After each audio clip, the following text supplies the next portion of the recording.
and we are here live on the Cats and Rats After Dark NHL. I am back finally. Look, Not 100%, but I'm here. hey, you're probably around 80, which is where our team's at right now. So I mean, Our team looked a little bit below 80% today, but I'm we're just I'm just saying it to be generous. here. What's going on, Cody? How you doing, man? Not much, man. Just watching a lot of March Madness. Watch that great Panthers game. Uh, Uh, just the, defensively was just all over the what do you place. expect, man? I mean, Yeah. when you're icing two like one borderline NHL guy and one AHL guy, you're not going to have much success. But yeah, what can you do? No, you're right. And, I think we just got to weather the storm for the next 2 weeks until we get Brad Marchand back, Kulikov back, and we can't do anything until the playoffs about Ekblad. Well, I But mean, that's just we're just SOL at that point with Ekblad because he's not back till game 3. So it's right, gonna be interesting how we do down the stretch here. But it was good to see Seth Jones get his first goal he's today. he played great tonight. He was probably about the only one. Samuskevich again scores, and who was the other one? Sam Gadjevich. Bennett, wasn't And it? it was Gadjevich, Bennett, Bennett. and Jones. Okay, so it wasn't Sama. Okay, Hamill got an apple, but he didn't get a. that's what it was. Okay, awesome. So yeah, man. Let's kind of get started here today with some NHL news. Kind of what we talked about earlier in the season. I think it was our first NHL After Dark episode Sup, where Vince? we saw um, NHL probably expanding to other states here. Let's kind of take Why a. I don't know. I think there's We already have. apparently there's going to be a franchise in Houston, from what I'm hearing, or from what I've seen. Um, kind of get into what you think, Cody. What do you think Houston has in mind here? Well, I mean, the only thing missing from Houston is an NHL team. They have MLB, the Astros, NFL, the Texans, and in the NBA, the Rockets. So they're uh they're missing quite a bit over there with the hockey. It's though from what I've seen of like the other teams, I feel like they're supported pretty well, especially when the teams are good. The Astros have had pretty good turnouts their last couple playoff runs. The Rockets did prime when they had James Harden, those guys. The Texans the last couple years, CJ Stroud. So the turnout's been pretty good for Houston. So Yeah, I don't mind that expansion. It's just the second one I mind because I and don't know where they're going. so the second one's rumors are brewing that I think um, Atlanta might be another destination, Why? which makes no sense to me because every time they get an NHL expansion team in Atlanta, they seem to go to Canada. Or Atlanta's 0 for 2, man. Like if you lose a team to like Calgary, okay, Calgary's a pretty big city in the west part of Canada, but uh losing it to Winnipeg was definitely. I'd go back to Quebec before I go back to Atlanta. oh yeah, for sure. Um, and Like what is your ideal places to, or two places, or what's your next ideal place that you would if I have? were to expand, Yes. I guess Houston definitely be on the list. Okay. Um, let's see here. I think I'd probably go back to Quebec. I think I'd give them a shot. I think one of the either one or two of these next expansion teams in the next three should be Canadian teams. Do you go Saskatchewan? Do you go Quebec? Do you go Newfoundland? Interesting. I know a Kirby wanted a second team in Toronto. Do you Why? see? And I personally don't see that happening, but he thinks it could be a big hit. Um, which I don't know how logistically that would happen. That'd just be another like what's a good comparison for that? Jets Giant. I mean Jets yeah, Jets Giants. Yeah, Jets, Giants, New York. I guess both New York teams, LA teams. Um, I guess the new Toronto team would actually kind of help because I don't know. I feel like there's probably a part of the Leafs fan base that are just hanging on just because they're from Toronto. But I just feel like they just be just like such a sideshow. I don't think it'd work out.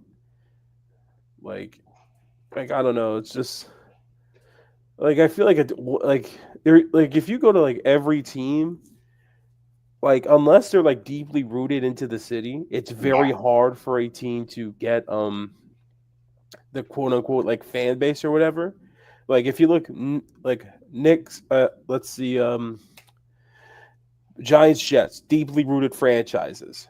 So yep. guess what? There isn't that much like one or the other. Same thing with the Yankees and the Mets. The Yankees are the more historical franchise, but the Mets fan base is still quite a bit. There's still quite a bit of Mets fans. It isn't one or the other. It isn't like as Vince put right here, Lakers and Clippers, Okay. Yeah, where it's majority Lakers and like what 5% Clippers, I believe so. and like the Chargers and the Rams. It's more the Rams. It's like no one cares about the Chargers. No one has ever cared about the Chargers. But I don't know. I feel like putting a second team in Toronto would like be putting a second football team in Dallas. Or, I mean, yeah, I guess you could see it that way.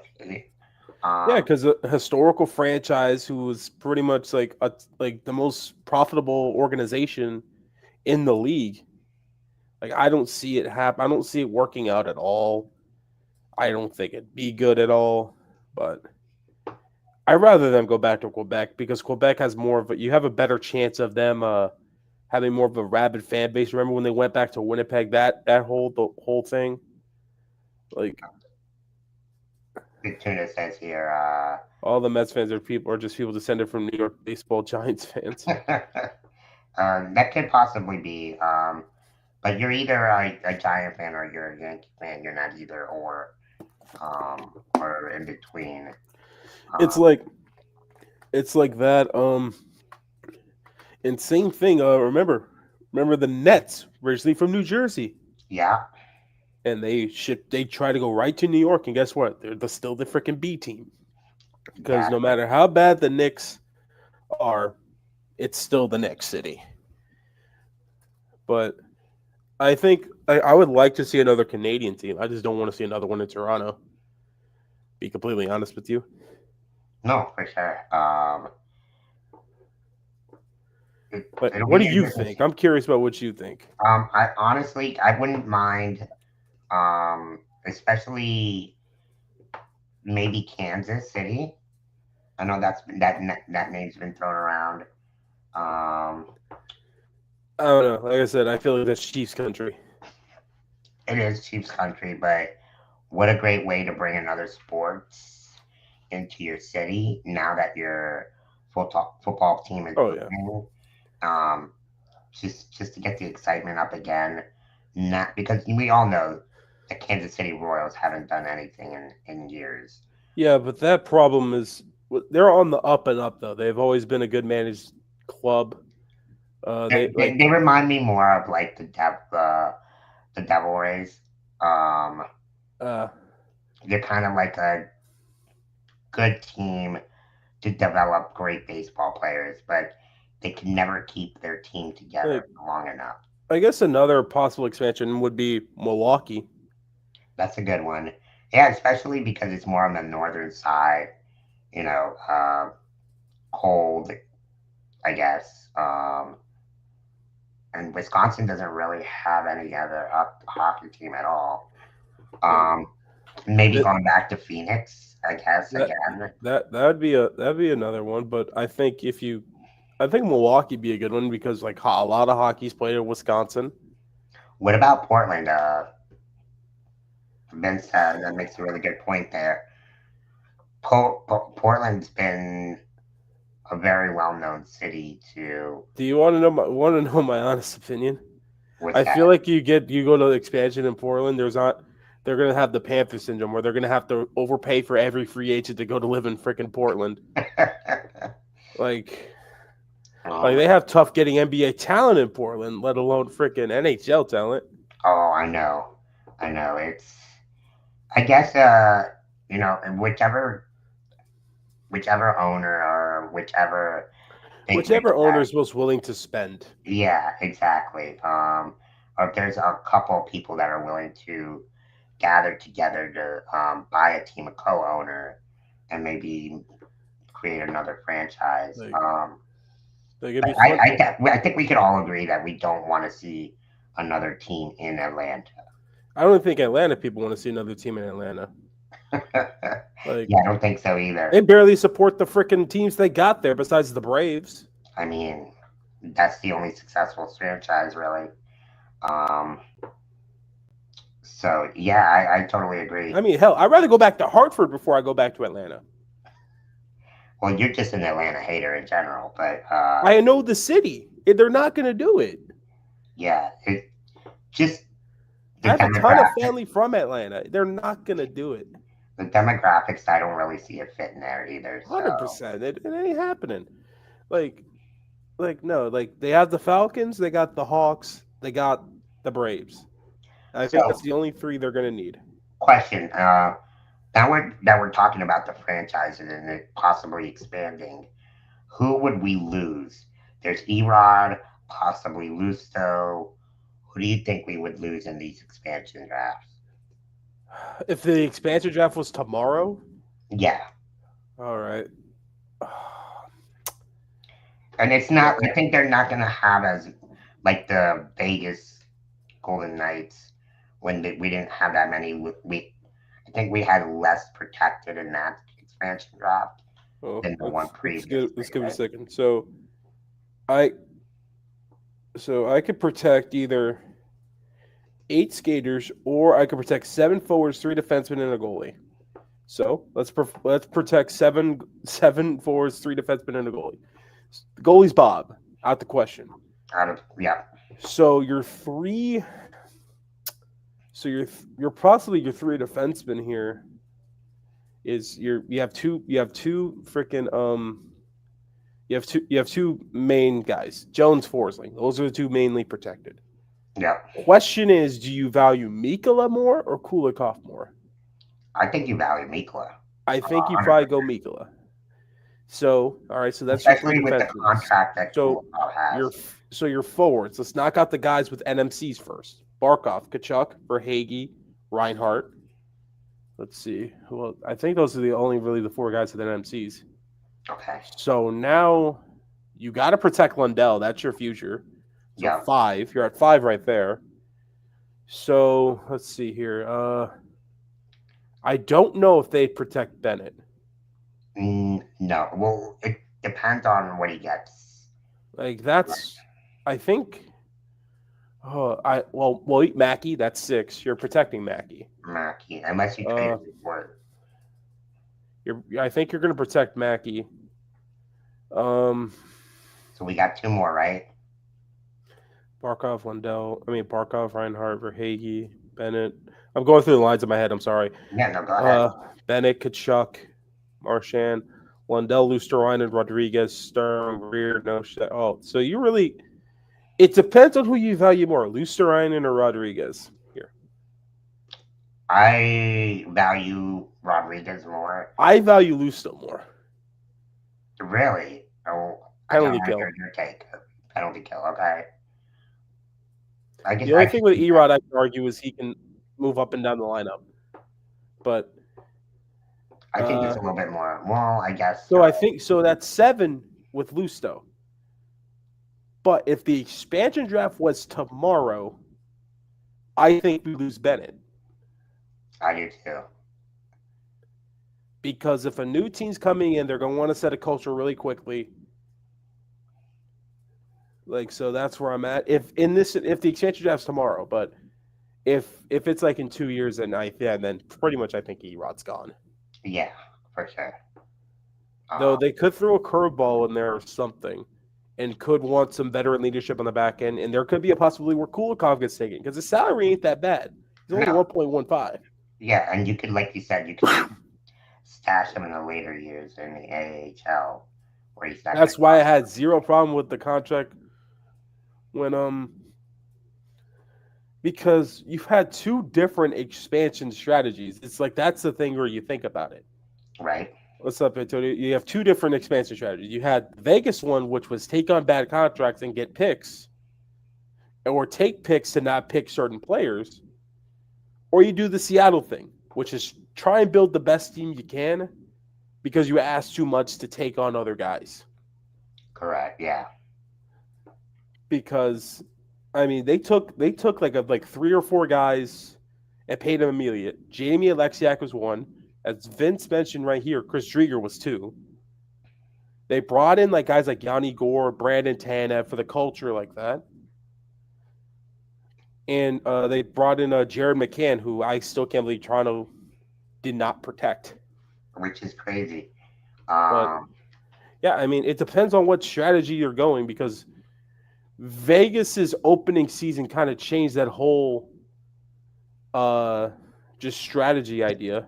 Back then, they only protected 7 skaters, I believe, and and everybody was mad that we gave up Riley Smith and Oh Mark. no, we fucked up that expansion draft so bad.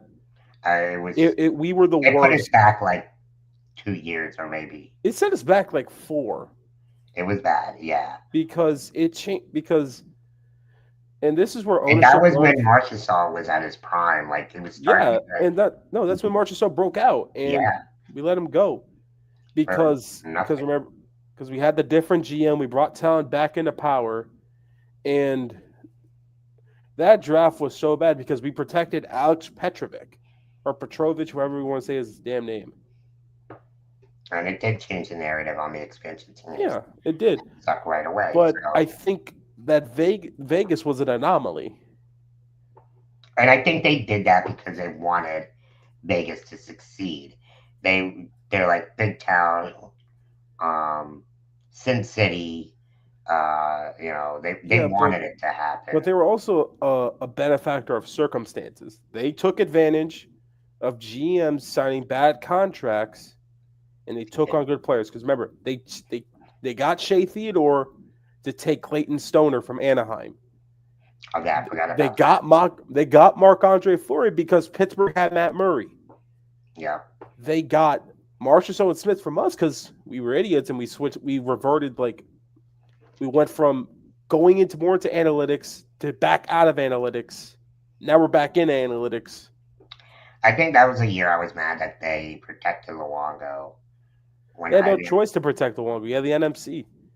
Yeah, And um, as Vince mentioned, they got Alex Tuck for taking Eric Holla. And yeah. here was the freaking funniest part. Eric Holla scored 40 goals for him. Oh, gosh. Yeah, He scored 40. William Karlsson scored 40. Like, and that's what made that cup hurt more is because that expansion draft nightmare came back and bit us in the ass.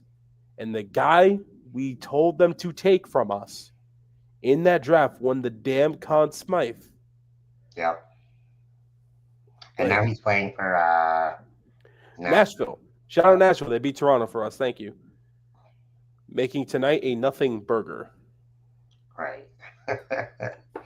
So yeah, no, I agree, man. It's gonna be. I think it'll be easier now. Just having the players protected on the no trade clause. Yeah, Um, it's just you we have don't. to factor in. And this expansion draft is going to be so very interesting because the salary cap going up, it's going to cause a lot of dumbass contracts. Yeah. And I wonder, and these teams should take the Vegas route, take on these bad contracts for really good picks. Because there's going to be a lot of regret these next 1 to 2 years. Just watch. Like, it's going to be interesting to see. And if this is a multiple team expansion, because I think the last time it happened was Minnesota Columbus? Was it Minnesota Columbus? Yeah, because they came in at the Yeah. same time. And before that, it was Florida. Or was it Nashville? No, it was Minnesota Columbus, right? Yeah, 2000. Because Nashville came in a little bit after that. For the first time since 2000. Okay, yeah, Yeah, that's Vince, turnover tuna. yep. But Um, yeah, I'm pretty sure that was Minnesota and Columbus. Yeah. So Thank you, Vince. Yeah, so we'll see. Yeah, then before that, I think Vince said Nashville, Atlanta came in '99. yep. I just want to just give an update. Kirby sweating this one out. Gonzaga's come back. They are down 4, 38 seconds left. Oh, So there is a chance here. geez, he must be on the edge of his seat there. Um, Man, that's But crazy. but I mean, but enough about the expansion because it's going to be a big headache. It's going to be a great topic though. It is. It is. But moving on, let's kind of go into the potential of the playoff format moving back to the original 1 versus 8, 2 versus 7, 6 versus 3, Yeah, and 4v5. 5 versus 5. What do you guys think? What do you think, Cody? Do you like that format better than the format we have now? Um, do I like it better?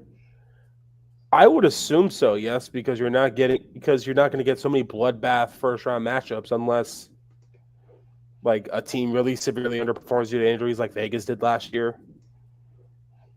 Because because the whole top three in the division kind of protects that whole ordeal. Where I feel the division leader should be like because there's going to be what there's if you go back to 1v8, the division leaders should be 1 and 2, no matter the points. That's how I feel about it. And remember, the Gary Bettman's going to meet with the NHLPA on April 1st, so that'll be the first day of CBA talks. Yeah, they got a lot to discuss the CBA, Yeah. Um, and and if you go back to 1v8, you're not in the situation where Carolina's in, where you can't move up and you can't move down. So it makes so it makes like games for them a lot more meaningful. that's shout out to Jeremy Beckham here, Yeah. our new sponsor here. Yep. Um, yeah, I kind of like the format of the wild card here, so I understand that maybe making it just a 4 and forget the wild card. I don't know. That's the one thing about the NHL that I really love, um, because we had that one year where Columbus ended up winning the Stanley Cup and they were the 8th seed. That was LA. LA, And that was back when it was 1v8. yeah. So I do like that format.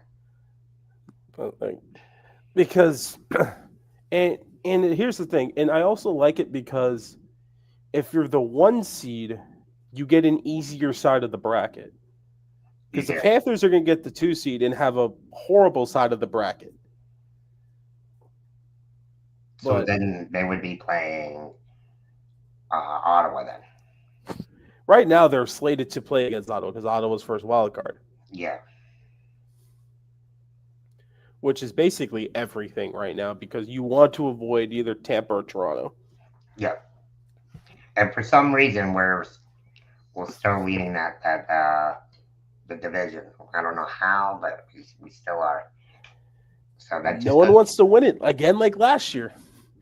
And Like I literally, like there's one thing from last year that I'll wholeheartedly believe. It's they lost those last couple of games to avoid Tampa and play Toronto. yeah. Um, Interesting point there. At least college football has more than 8 teams now. It's about You time. college football has so many other problems. Like Um, it looks so Gonzaga's gonna drop it. They nearly came back, nearly uh, had it. okay. But Yeah, yeah, the one seed could get fucked in the current format because Washington could play Carolina, who'd be the 2 seed in the East in the second round. yeah, which is crazy. And what has their record been against Carolina this year? Who? Uh, Washington? Washington, yeah, Probably good, like it has been against everybody else.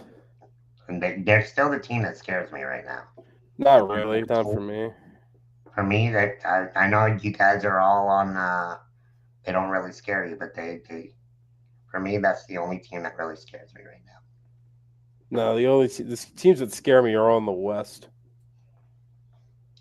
Well, we don't have to see them until the Stanley Cup, so Yeah, but truly fear, I still think like if like I disagree this year because the top three know their best chance is to avoid the other two, so they all want it. Yeah, but they're not playing like it, man. Like we all go on winning streaks at the same damn time. We go on losing streaks at the same damn time. I'm not right. afraid. That's how I feel. I could see matchups that could like not that could go against us, but I don't fear anybody. I don't know if fear is the right word for me. Um, Maybe of a dangerous team, and I know I just feel more comfortable playing against the other teams the way we played them. We haven't had a good chance, and I know not counting this game, but in other games against Washington, we haven't felt fair well going against them. Now that's not being at 100% with Kachuk, with Bennett, I mean with Marchand, and with Ekblad You and don't with want to see Petro. playoff. We already saw playoff Igor. It doesn't matter the goalies Doesn't to us. matter. Yeah, Look at the gauntlet we went through last year. Each goalie we I went think against in last the year, first 3 rounds, they we, said was the best goalie remaining in the playoffs. yeah, Round 1, Andre Vasilevsky. Round 2, Jeremy Swayman. Round yep, 3, Igor Igor Shesterkin. Shesterkin.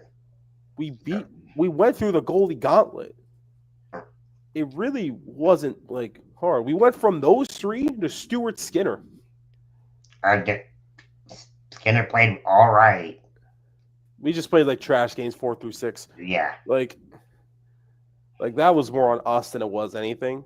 But I mean, back to like if I were to look at it right now, if we went back to 1v8, we would play New Jersey. and I feel more comfortable playing New Jersey. Like Carolina would be playing Ottawa, Washington be Montreal, Toronto, Tampa still play each other, but that's the 4 and 5. But we would play New Jersey, and we would damn sure rather play New Jersey. I'd rather play New Jersey than Ottawa, to be honest with you. And that's just because of injuries. Well, I'm kind of hold on. Let me pull this up here. Um, are you sure we'd be playing New Jersey? I think we'd be. Yeah, no, we're third in the conference, 3 and 6. Okay. You're right. You're right. All right. So Washington would be playing Montreal, Montreal. Carolina be playing Ottawa. We would be playing New Jersey. Toronto So be playing Tampa. I would feel a lot more comfortable dealing with that, and I think Washington would too. Yeah, it's just New Jersey with the injuries. Like they're not going to do anything without Jack Hughes, Exactly.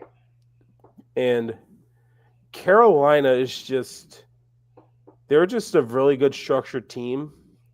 But the minute they need somebody to score a big goal for them, they're not going to get it. Right. Toronto, I still question their ability to play in playoff hockey because I feel like they can play good defensively. It's just offensively, I don't think they've ever found it. Ottawa does have the lack of playoff experience. They do, and Olmark's playoff resume is not the greatest. Oh, they lost Seth Jarvis today. Wow. Thanks, Antonio. They can't afford to lose that. There are like 2 or 3 guys that they can't afford to lose, and he's one of them. Yeah, and I'm not too worried about Toronto. They're so even if we did play them in the first round, I wouldn't be too worried about it. And you want to hear the funny thing about the 1 through 8 right here?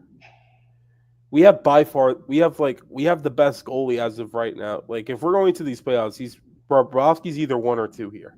Yeah, I think we have the best goals.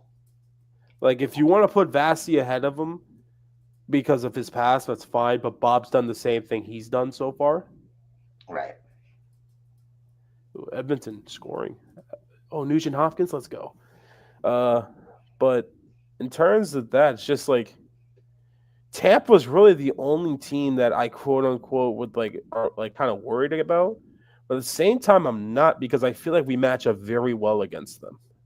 We do. And it's going to be an interesting of runs here during the next 2 weeks. If we can build a momentum, maybe, I don't know, it's going to be harder.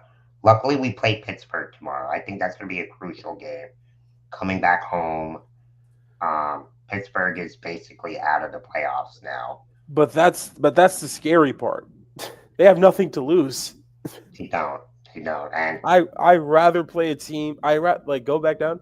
I rather play like the Islanders again than play Pittsburgh. but the Islanders beat us. I know, but we've also beat them twice. Right. Uh, it's just Pittsburgh's just like I hate playing against teams with nothing to lose because you just don't know what the hell you're gonna expect. Like Kirby's on his having two way. games without Ekblad versus Tampa is gonna suck though, and 2 games without Ekblad versus any team is gonna suck. Yeah, yeah. But once again, he put himself in your spot, in that spot, and he says, "Oh, and so are you guys concerned about your defense? I get you're missing. I'm not concerned because we are missing pieces, We are missing. We're not 100. Now, if we were playing like this and we were with our healthy. pieces, then I'd be worried. But, you know, again, Ekblad fucked us again. So Yep. we're in Oh, a situation where fresh off, fresh off the near comeback. Kirby with the fresh cut there. Ah, that's what I'm used to, gentlemen, in my sports ventures until last year when we finally saw Stanley Cup. Just so close yet so far. Oh my gosh. Want the Cody answer or the Kirby answer? What's the Cody answer? Let's get both. Cody answer is we were underseeded. You were underseeded. Yeah, as an 8 seed. That was they said before the tournament started that would be top 3, top 5 game of the tournament. Kind It was. I saw the back half of Hey, it. Jeremy. Hey, Ron. Yeah, like Cody, and what to blame is like we talk about hockey too. You can't give away early parts of games, right? And you guys kind of did. That's what they did the first 5-10 minutes, right? But, so in hockey, that would be like 2-3 power play goals. It's hard to come back from. But we were talking about the 1 versus 8 matchup versus what we currently have. And we were talking about how if this is 1v8, we'd be playing New Jersey. Interesting. Okay. So we're looking at the standings here. Yeah. So the old standings that they old standings, yeah. So Washington would be playing Montreal. Ryan, they lost you, dummy. Carolina, Ottawa. We'd be playing New Jersey. Man, that would be so good in a 1 versus 8 situation. Right? Yeah. But like we were like kind of talking about like Jeremy, like Caesar says the only team that really that quote unquote scares him in the East is Washington. That's for me. And I've been saying it for I don't see it because I don't think their game could translate to playoffs because the ice is a lot smaller. It shrinks. That's what I feel. Ovechkin has to play every other night. That I know he didn't score against us today, and I know Caesar, you're looking at the head-to-head, but Panther fans brought up a good stat. Didn't Boston beat us in every regular season game last year? You're right. And so that part I kind of. It's just the ice just shrinks and. Yep. And like, now Tom Wilson will look good when the ice shrinks. Oh, Wilson, like they have like Wilson, but I'm like I have questions about Protas. He's having a great year. Yep. But let's see it when it comes down to it. I got questions on PLD. And Dylan Strome, like this isn't like Logan Thompson in net. Like the Capitals still have they still have Ovechkin, but they don't have the Backstroms anymore. Right. Like Backstrom, like yeah, hockey's like crazy. Like I still can't believe we made that run 2 years ago. That is true. I don't know with Antonio with this because Thompson's been hurt at times. What are his playoff numbers? I don't even know. Let me a second here. Vegas has put 2-3 goalies. They had 3 goalies in the year they won the cup. Was it? Yeah, but those were due to injury. I'm pretty sure. Mm-hmm.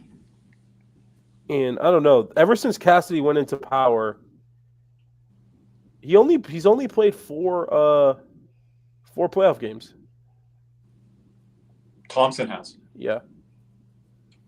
And what do his numbers look like? He's 2-2 with a 921 and a 235. Yeah, not bad goalie numbers, 2-2. And all 4 of these games were against Dallas last year. But I'll take that small sample size against Bob. Yeah, so I think they must have switched goalies again after game 4 because he has the 2 wins there, which is, remember, they were up 2-0, Okay. and then Dallas came back, went up 3-2. Vegas won game 6, and then Dallas won game 7 back in Dallas. Because I remember that very clearly because me and Kirby were watching that series very closely. Yeah. Because we were like that, because the Winnipeg Colorado series was the biggest damn disappointment from that playoffs because we expected so much more out of Winnipeg. Mm-hmm. And I would say just to add on that Vegas thing, and I want to add on Thompson, I want to add another goalie in here, Cody. Vegas, they could have been tired from the year before. Like, I felt like that wasn't prime Vegas there, where this year they're probably recalibrating and playing better hockey than they were last year. They were having a hard time finding their game last year. And then the playoffs, that was a struggle through the first round, which we kind of thought with a good Dallas matchup. But if you're going to say playoff Logan Thompson, then we can say playoff Joseph Wall. Well, Vegas wasn't really Thompson, healthy last year. Right? Vegas, so I would just see Vegas was struggling with injuries last year. Yeah. But they still weren't playing that great. Yeah, they were having a hard time finding their games. I've listened to a lot of their post-game shows. Seattle just tied it up. But Caesar, like, if people are saying, you know, we're scared of what Logan Thompson has to bring, I'll say the same thing for Joseph Wall with Toronto. I would love to face Stolarz. Wall's small sample size is very impressive. And it's very scary. It is. It is. Because, like, if we're going to be honest here, like, if I still believe this, if he plays in Game 7 versus Boston last year, I think Toronto wins that game. Oh, they had a lot better chance. And it was an overtime game. And this is no disrespect to Samsonov, because I thought he played all right. It's just he doesn't make the big save. That's the thing with Samsonov. Yeah, like, he can have his game, and then, you know, it's that one that you just need to make a save. They just had Robin Leonard in there during the 21 playoffs. How do you not remember that? They got Leonard from your team. They got Leonard from you. like Leonard was a Blackhawk for like half a season. Leonard is one of those fascinating goalies in the history and annals of hockey. I'd put Tim Thomas in there as well. There's just some of those goalies. Ray Emery. There's just some of those guys that, like, interesting. Oh no. It sucks what's happened with him with the hip, but like I don't know how you remember that he came from Chicago. Like, that was the funniest. That's like actually hilarious now. Like Leonard was a Blackhawk for like half a season. They traded him to Vegas at the deadline, and then Vegas re-signed him. And remember, that's when Alan Walsh posted that dang picture of Marc-Andre Fleury with the sword at his back. Yes, Ryan, he clears because he won it all. But, like, some of these goalies like Ray Emery, Robin Lehner, Tim Thomas, like, their star is really bright for a very short time, and then it just burns out, right? And with Lehner, obviously injuries and the different. Ray Emery and Robin Lehner is actually a pretty good comparison because both of those guys are firecrackers. Yes. So's Tim Thomas. Tim Thomas a bit, but he wasn't Razor. He wasn't Ray Emery. No, he's not though. Ray Emery beat the crap out of anybody. He didn't care. Yeah. Rest in peace, but yeah. It was Ray Emery went to the Stanley Cup final against the Ducks, Cody. Yep, but let's kind of get into what now that the Gary Bettman's going to meet with the NHL PA for the new CBA. Gary Bettman says that the NHL is reevaluating the 2026 All-Star format in New York because they've raised the bar what the All-Star weekend might look like as a result in the success of the Four Nations. What do you guys have any ideas of what that might look like? I don't have That's a good damn question, clue. Caesar. But hey, Cody, we said this to everyone coming into the Four Nations. You're going to be reevaluating the All-Star game, not best on best. Here's the thing, and this is gonna suck. And they've done it in every single, except for baseball. Baseball is the only one that's kept it the same. Except they did change it though. But And they did baseball have it where like if the AL would win it before, they would They get had to add stakes to that with the World Series home field advantage because it was starting to get a little stale there. Yeah, well. but they got rid of it thankfully. But baseball, like the last couple of years, of the All-Star game, I don't feel like they've ever had an effort problem. No, because of the home run derby, and then the game itself. But, I think you're gonna have to tie it into the Olympics. Only way. Because if you go back to like All-Star, you're just I don't. It's not gonna. What could you do to make it better? You can't make it better. It's impossible. Because players are not going to compete like they did in Four Nations. Like, there's no way. They're not going to. They haven't done it since the turn of the freaking century. Like the NHL, this is going to be such a damn hard situation for them. Because I don't know about you, Greg. I can't think of any good scenario for it because I feel like any way they go, it's going to be down. Yeah, North America versus even world, if they try, even if they all-star team, if you draft teams, they got a chance. Even if they change it to where the winner of the West or the East gets home field advantage. Home ice? What? No. Like half those guys ain't going to even make it to the finals. They won't care about that. Yeah, in baseball, you've got more of a monopoly at the top. You always have had the Yankees, the Red Sox, and a lot of those all-star teams through the years, Cody, they've been filtered with those best teams players. They sometimes have 4 or 5 guys on that team, right? Yeah. So they're going for home field advantage in baseball. You can't get that really in hockey. And it's just so, like I said, the NHL is in an impossible spot. That's a whole different topic, Antonio. Like that's some. I'm not even gonna get into that because it was good tuna though for that, like from 2000, I'd say to 2010 there. Yeah, maybe even a little before that. Yeah, when the Yankees. But baseball has the best all-star like part, which is the home run derby. Like it's that's probably the only thing I watched during the All-Star. It used to be the slam dunk contest for the NBA just for a little bit there. But everything's been done with the dunk contest. So, even the 3-point contest isn't what it used to be. Like it's kind of because everyone's shooting threes now. I was gonna say it's all about threes. You gotta have a top of the key. Fundamentals off the glass. Yeah. So, but the NHL and I'm gonna do this now because I'm not gonna dunk on the NHL when this happens next year because it's gonna go down. Unfortunately, it's going to. I don't think there's a way to save it if that's what an original question is. Like, no, there isn't a way to save it because you went out and did Four Nations and blew it out of the damn water. And now the All-Star game just went. Mm-hmm. You can't match it now. It's only going down from here. And it's to the NHL's benefit and detriment. Right. Because everyone's just going to be posting highlights from Four Nations last year on frickin' Twitter. Yeah, remember this 1 year ago today, right? Yeah, like they were posting 2016 World Cup of Hockey highlights forever, especially Team North America. Versus Sweden, yeah. Some people forget that because that was so long ago, Cody. But the new hockey fans are not going to forget this Four Nations because it's right in the front of mind. Look, listen, remember always this, and this is where I believe. When a movie is great, the sequel will always underwhelm. So what Dumb and Dumber did, they waited like 10, 15 years for the sequel, and it was underwhelming, but they didn't cave into the pressure. I'll go more recent. Joker 1 versus Joker 2. Coming off of the Batman series, though. But the first Joker with Joaquin Phoenix was a damn masterpiece. And Joker 2 was a fucking musical. Unless Godfather 2, that's a good point too. No? Godfather 3 was putrid though. Yeah, but Godfather 2 though, epic. Like hell, Grown Ups 1 was great, but Grown Ups 2 sucked. How will Happy Gilmore 2 be? Jurassic Park I have no idea. That probably sucked too, but it's not their fault. The first movie was good. Jurassic Park 1 was good, 2 was decent, 3 was trash. Without Paul Barker in it? Yeah, I don't know. Yeah, like Yeah, Happy Gilmore waited a long time, just like Yeah. like look. I'll go with this. My favorite movies ever, the Cars series.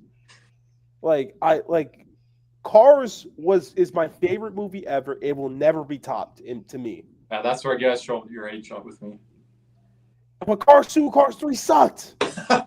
Can you comment on that, Steve? Cars 2 brought up agents, secret fucking agents. I've only watched the like first Cars. one. I'm out on this one.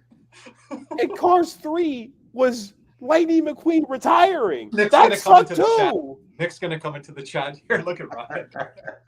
Yes, Jeremy. Jeremy Pixar. These guys bring it up on Spaces sometimes. I'm like, Look, Although it's not sports, but Toy Story continues to dominate. But Toy Story 2 was solid. It was, and so was 3 and 4. yeah, but you'll be hard pressed to find very good sequels. You'll be hard pressed to find one. Thank you, Antonio. It's my favorite movie ever. Agree, Ryan. Like hell, I'll go Avatar. Avatar, the first I never one, gave Avatar a chance. what was a masterpiece. Apparently, I never seen it, The but second Avatar one 2 was good. apparently freaking sucked. It didn't suck. It just didn't. It didn't hit. It didn't hit. Avatar was still It didn't hit polarizing. the same. It was still polarizing with all the money and the delays. But I think because they waited so long too. You know, it's just how many years did they wait? Like 15, 20 years? Like the Almost. only movies I could think of where all three movies was good was Rush Hour. That's it. Well, you can't. I mean, Black Panther. You can't really compare the first one to the The second. guy died. What do you want them to do? I know. Jeremy, isn't Ong Bak? I've never seen that movie, but isn't that the best fight scene ever in a movie? I've heard that before. What about in the sequels, the Rocky movies? Those were good. I Yeah, never watched yeah. those. Oh, awesome! Yes. Until you got to Tommy Morrison there. Yeah. Until the Creed movies started coming in. Edmonton- And the Creed movies came out well after that. Yeah. And we're movie pundits here now. I was going to do a reality show sub channel, but man, we're hitting the movies here. This is like off-season talk here. But yeah, but like. But Rocky 3, Rocky 4, solid films. But too. when it comes down to it, the NHL is in an impossible situation to where it's not going to be top no matter what they do for the All-Star game. It's going to be a downgrade, and I truly hope they don't get like I truly hope it's like not so bad of a downgrade that they just get dunked on for it, Right. because they don't deserve to get dunked on for But it. how can they top the Four Nations? They can. Unless That's the they whole can. That's fucking what we issue. tried to tell everyone. I thought Yeah. it would be an 8 out of 10, Cody, at least. It might have been an 8.5, 9, 9.5 out of 10. It even overexceeded my expectations. But I had high expectations. Wait, Ryan, are you asking what movie we compare the Panthers to? No. How's it going, Right. Doc? He said this team, so Panthers. I'm assuming that's what he means. Like this version of Panthers or this whole era of Panthers? I was gonna Like- say you got to be a little bit more specific there, Ryan. I think we may have to use a Rocky movie here, huh? This past week could be called Crash or something. Oh, I got a good one.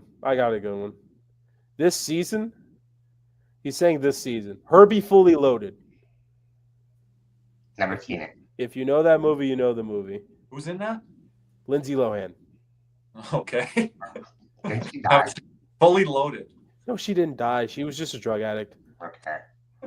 So it doesn't end well, Cody? Because It ends with the guy winning first place. It's just Okay, so you're calling for a repeat here. no. He was first, then he crashed. We're crashing right now. Then he was first again. Okay, It's good douche. Like, you know what I'm saying? If we're talking about the whole Paul Maurice era, we need like an underdog story where like they persevere at the end finally, and you never think they were going to win. We're like Florida Panthers, Stanley Little Cup, Giants. Little Giants. You want to take some shots? That's a at good me one. today, huh? Well, like That's Gonzaga classic. Bulldogs, they want to take shots at my Cowboys. The huh? Water Boy. The Water Boy. Movie I don't that think they can make a pathetic? sequel to Movie that that one. pathetic? Bobby Boucher? Is that how low it was? For him? The longest Miracle. yard. Antonio. Yeah. Yeah. Maybe Paul Maurice coming in as Herb Brooks, I guess. Who was there before Herb Brooks? What about winning time, huh? Paul Was Maurice it a is Pat Riley. custodian, like kind of Andrew Burnett, I am Marshall. cleaning up the floor? No, Varsity Blues. That's it. Oh Varsity my Blues. gosh. Such a classic. I love Varsity Friday Night Blues. Lights, but they come up short in that, right? Nah, Varsity Blues at the end. They Friday get Night rid of Lights, the series or the movie? The series was way better than the movie. Series What and about- the movie they lose, I think. What about Blue Mountain State, huh? Blue Mountain State was hilarious. Blue You ever Mountain seen the State. ice? Never watched that, but You ever seen the ice rods, Kirby? What? Ever seen the ice rods? No, I don't know that one. That was a pretty good one. I know Blue Mountain State. I haven't watched it though, but I would watch. I know I'm gonna go Varsity Blues. We're You get talking the- about classic movies that would represent the Panthers now. Like old Panthers. What's that movie? Keanu Reeves, the baseball one, Cody. The baseball Keanu Reeves. Hardball. Hardball was a good one. Yeah, that's Honestly, Panthers. when you say Keanu Reeves in sports, I thought of The Replacements. Yes. We could have been a replacement team for the NHL at one time. I forget about that. Good old Like, Keanu. I don't know. That was But- fun. That was fun. Like that's where I'm at. Ryan's got these questions every week for us. He might have to hit us with this. Hey, I think I pulled some good movies out of my behind, though. I can't Yeah. lie. You did. You got some good Well, ones. I think Cody's got some range there. Cody, we're talking about like music sometimes. You gotta understand something. Movies. My father was born in the '60s, so I had an older father, so I always and he loved like You only talk about new age music. You're going pretty good. I know because I grew up with my brothers and I was always around their music. So But your dad was the movie guy. oh yeah, he loves freaking Clint Eastwood. Yeah. Yeah. That's I love before our Clint time. Eastwood. That's maybe into next. Like- Same here. Like sir. like a movie that I always remembered him playing, and it actually helped me in school because we had to watch a movie and had to do a report on it. Was My Cousin Vinny. That was a good one. Parts that I've I never could seen. quote great that one. movie. I could quote that movie so quickly. Oh, Marissa Tomei. That's So that one and I don't like anything with Joe Pesci though. Yes. yeah, Yes. but But I like him more like violence. I'll never forget because they go to this little diner, have breakfast or whatever, and Have you seen Goodfellas? Oh yeah, that's one of my the favorites. the two That's what? Hey Jeremy, the two what? You said what is it? You two youth. And they're like, what? Isn't it like what? Two, What's a youth? yeah. No, he said yeah because the judge was like Oh, that's right, Tuna. And he's the bad guy in that Pauly Shore too. he wasn't really the bad guy. But he wasn't in the other movie. Yeah, you know what's funny is like I still don't know how the hell they caught them instead I of the didn't know actual guys that. that did it. So he was actually the bad guy from Mighty Ducks. Yeah, and he's in the Pauly Shore movie too. I can't think of the name, Oh, but the bad coach. shit. Yeah, because that was pretty nice. No wonder he looked familiar. he was the defense attorney for he was like the prosecutor. My bad. Shout out to Jimmy D. I'll be meeting him tomorrow, guys. Yeah, At well, the hopefully game. that's better. You're meeting him tomorrow for the game. Yeah, he's a big Rangers fan. Oh, okay. Jimmy, we kind of got to go over real quick the standings later. Are your Rangers going to make it? That's the big question. Caesar keeps counting them out. Caesar Hey, can't they, count. they keep dropping. Is that why you count out the Rangers all the time? Because you got your friend Jimmy or something is a Ranger? No, Okay. You message me all the time like I'm a Ranger fan. I'm like, I picked them for the second wild card. Just relax here. I get no credit for Ottawa this year, I guess. no, you do. You do. You get I credit, think everybody picked Ottawa. I'm the Everybody fourth picked fifth. Ottawa. So but it's not I like- think, but in the off season for predictions, I was the biggest winner because I picked Washington. Okay, but what about you and Cody and Vince's Buffalo pick? Bro, That doesn't count? Like we gotta play that clip. Play that one.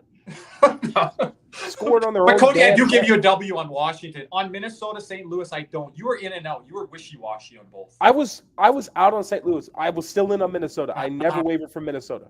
You never wavered when you had Utah and other I teams? don't know, I Cody. wavered from St. Louis. I never wavered from Minnesota. We got to go to the tapes. Nick's got Go to it. Yeah. No, you've had good W's for teams overall this year, Cody. Yeah. What about? But my W is on the Washington Capitals coach. I'm going to say this to Tuna. I have got a question for Tuna. What was in your coaching black book, Tuna? Was it Mitch Love and Spencer Carberry on Washington that you would like to be our head coach? I think it was both. I remember him mentioning Both? Mitch Love. I know Okay. for a fact he mentioned Mitch Love. over Paul Maurice. Oh, wait. But Antonio has a again, pretty. Tuna, remember this: you win Coach of the Year, it's more of a curse than a blessing, right, Cody? I'm just saying.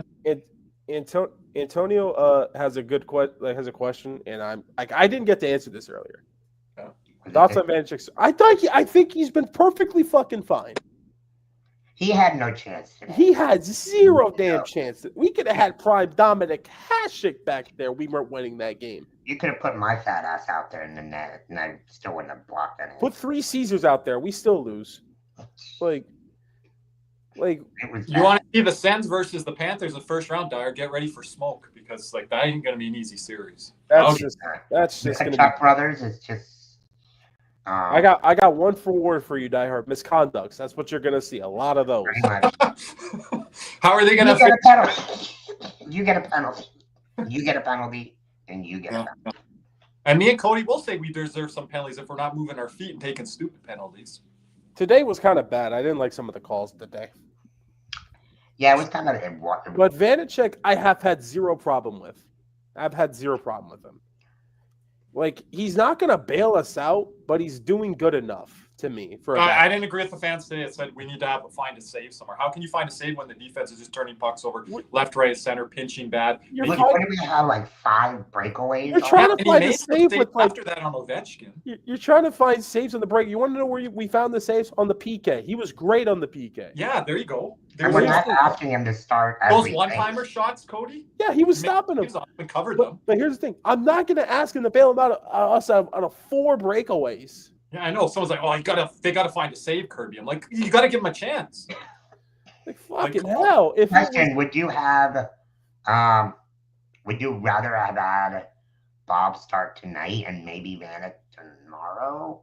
That would have been my pick. Yeah. But people were asking that question. Even the Cats and Bolts podcast, I said Vanecek used to play for Washington. Like it's on the road on a back-to-back, and Bob probably wants to sleep in his bed and play the home game. And they're both earlier start times, so Bob probably wanted that Sunday start. Cody, what time do we play tomorrow? It's 1 hour later. 6 o'clock. 6. Oh, come on. So, but yeah, everyone like Lucas said, I'd rather Bob tonight, but it's Bob's decision. You're telling me the Capital.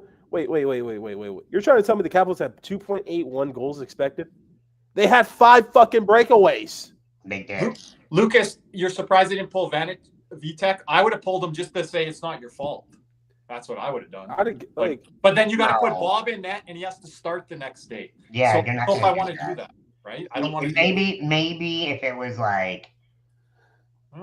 I don't even know at this point of the season. Hey, but if you want a silver lining on, but do they want to have good relations with Bob and say, "Oh, you got to start because you're making $10 million"? If Bob's saying, "Can I start tomorrow?" I don't want to create that conflict with Bob. Look, if it was Bob's choice, he'd start every game. Yeah, he's like, "Okay, then let me start both." Then, if you guys are complaining at me, if you guys were all the GMs in the chat, then Bob's like, "Okay, let me start both." How many starts is he getting? Like, are you talking about Vanecek or Bob? I'm assuming he's going to say Vanecek. Like, let me pull up the schedule. I'm thinking he's getting 2 or 3 more, Jeremy, because of the back-to-backs. So at least 3 more starts, maybe. Let's see here. I'd say at least 3. Pittsburgh, Utah, Montreal.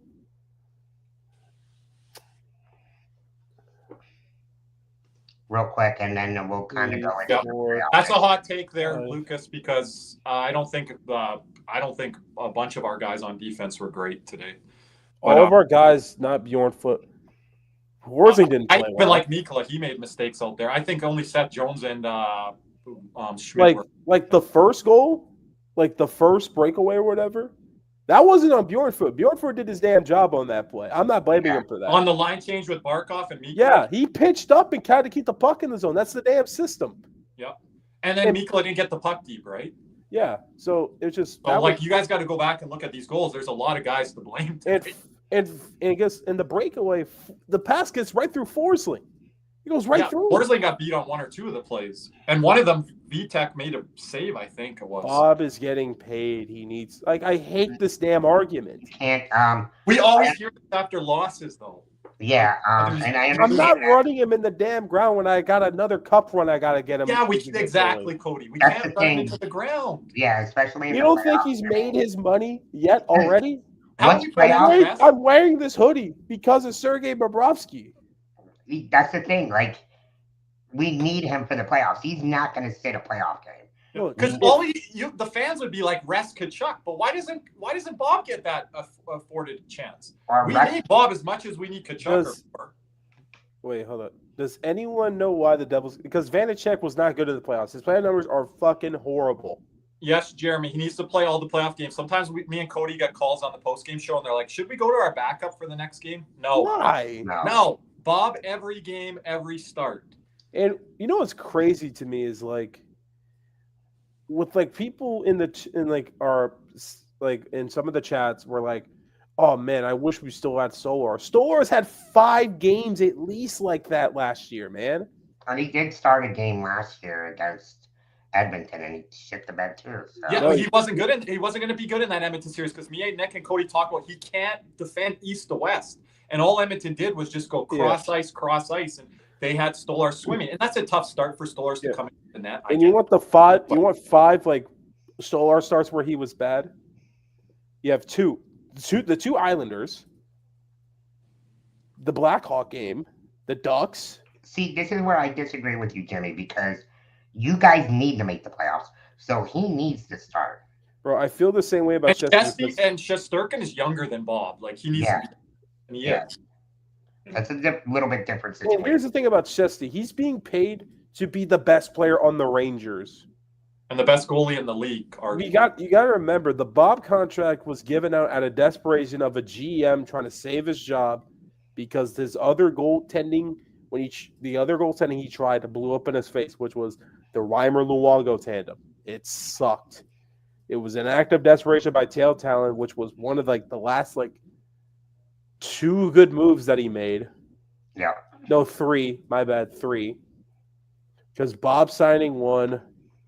I got to include this because this trade was such a win. Tuna brings up that horrible schedule at Tampa when we got swept. Yeah. That stupid afternoon, evening crap or whatever. Back.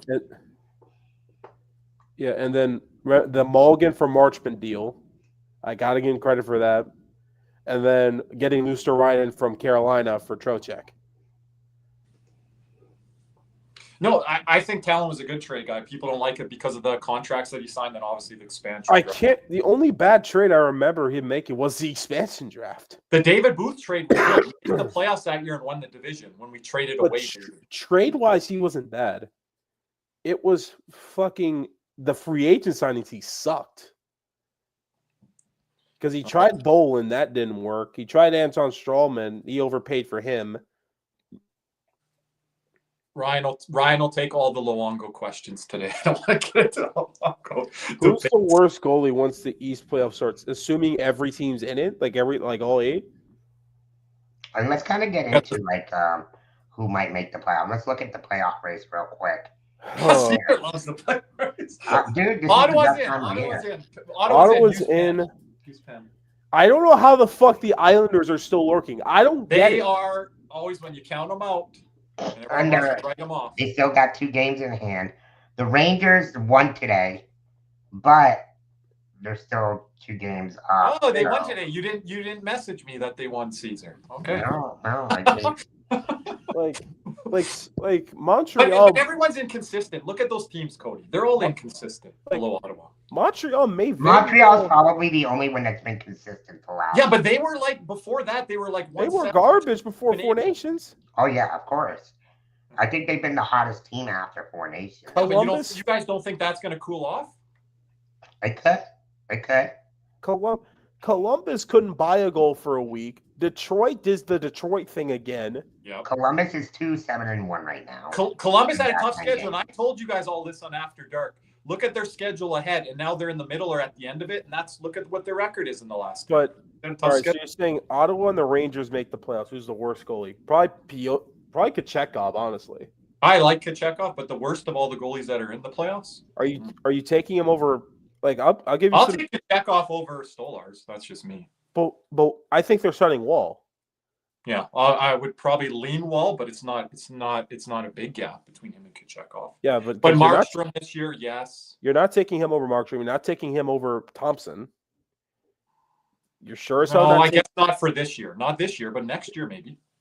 Yeah, but we're talking this year. But we're not. You're sure as fuck not taking him over Bob. No, not Vasi. Not Vasi, not Markstrom, not Olmark. Austin is still in it. I will say not even Olmark. We got to give Olmark credit. I know as Panther fans, we got his number and all that, but you got to give him credit. Boston ain't in it, man. They're done. I mean, mathematically, they're still in it. Mathematically, but they're 6 back with 0 games in hand. So I mean, dig the grave.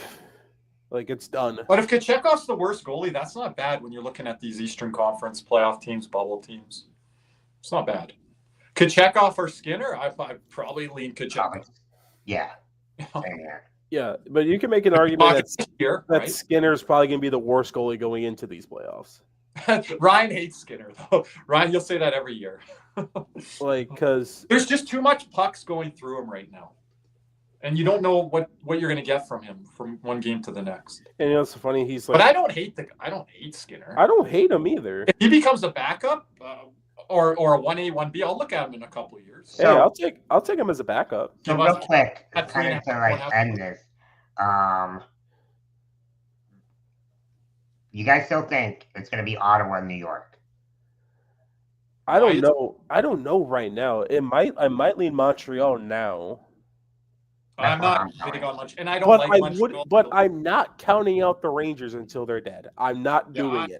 I've got the Rangers over Montreal. But you can't really count out anybody until they're dead here. I mean, no, I can't. I can count out Columbus and Detroit. You go off past those two guys. I don't buy Detroit because I can count those teams 2 teams out. I can't. Cody Caesar's gonna remember you saying this, But wait, who's gonna remember me saying this? That he's gonna remember this on After Dark episode. Oh yeah, I'll count out Columbus and Detroit. Yeah. Off my screen. Caesar's writing down the potential. I'm not gonna count out the Rangers. I can't count out the Islanders because they've been fucking lingering for this long, so I can't do that. But Caesar, if the Rangers just narrowly miss, that's not like an L for me and Cody. Come on, it's hard to predict who's gonna. Don't count Lyon out. Lyon's not even the fucking starter. I was gonna say, yeah, you can't. Don't count that Columbus Magic. Ryan. Yeah, but it might be the Magic Pixie Dust. Ryan, listen to me. They scored 1 goal in 4 games. Ryan's only saying this because Boone Jenner's his guy. Ryan, yeah, that fucking rat nearly cost us 7-1 in the last 10 games. Ryan, have you watched Columbus hockey? I forgot Mrazek was back in Detroit. Ryan, I forgot. For a guy that Ryan trashes the Seattle Kraken for not scoring a lot of goals, I think Columbus is struggling to score here lately. Haven't they been shut out a lot, Cody? Yeah, they've scored 1 goal in 4 games. Oh, yeah. I don't know. Bring the same energy there, Ryan. Could do with Seattle. I mean, at least the Seattle defensemen can score goals. Yeah, too bad their forwards can't. That's the whole. The one thing the Rangers have going for them is goal differential. And Igor Shesterkin. Yeah. So him and don't sleep on him, Caesar. We're telling you.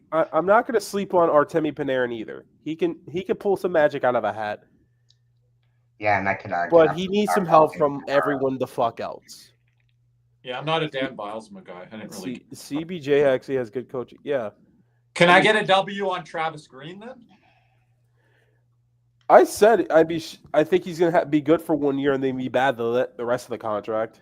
Which is why I was questioning Columbus not making any moves at the trade deadline, especially with all the cap space they have. But they don't want to give up assets and future stuff, Caesar, and they're. And I guess they don't want to fucking win.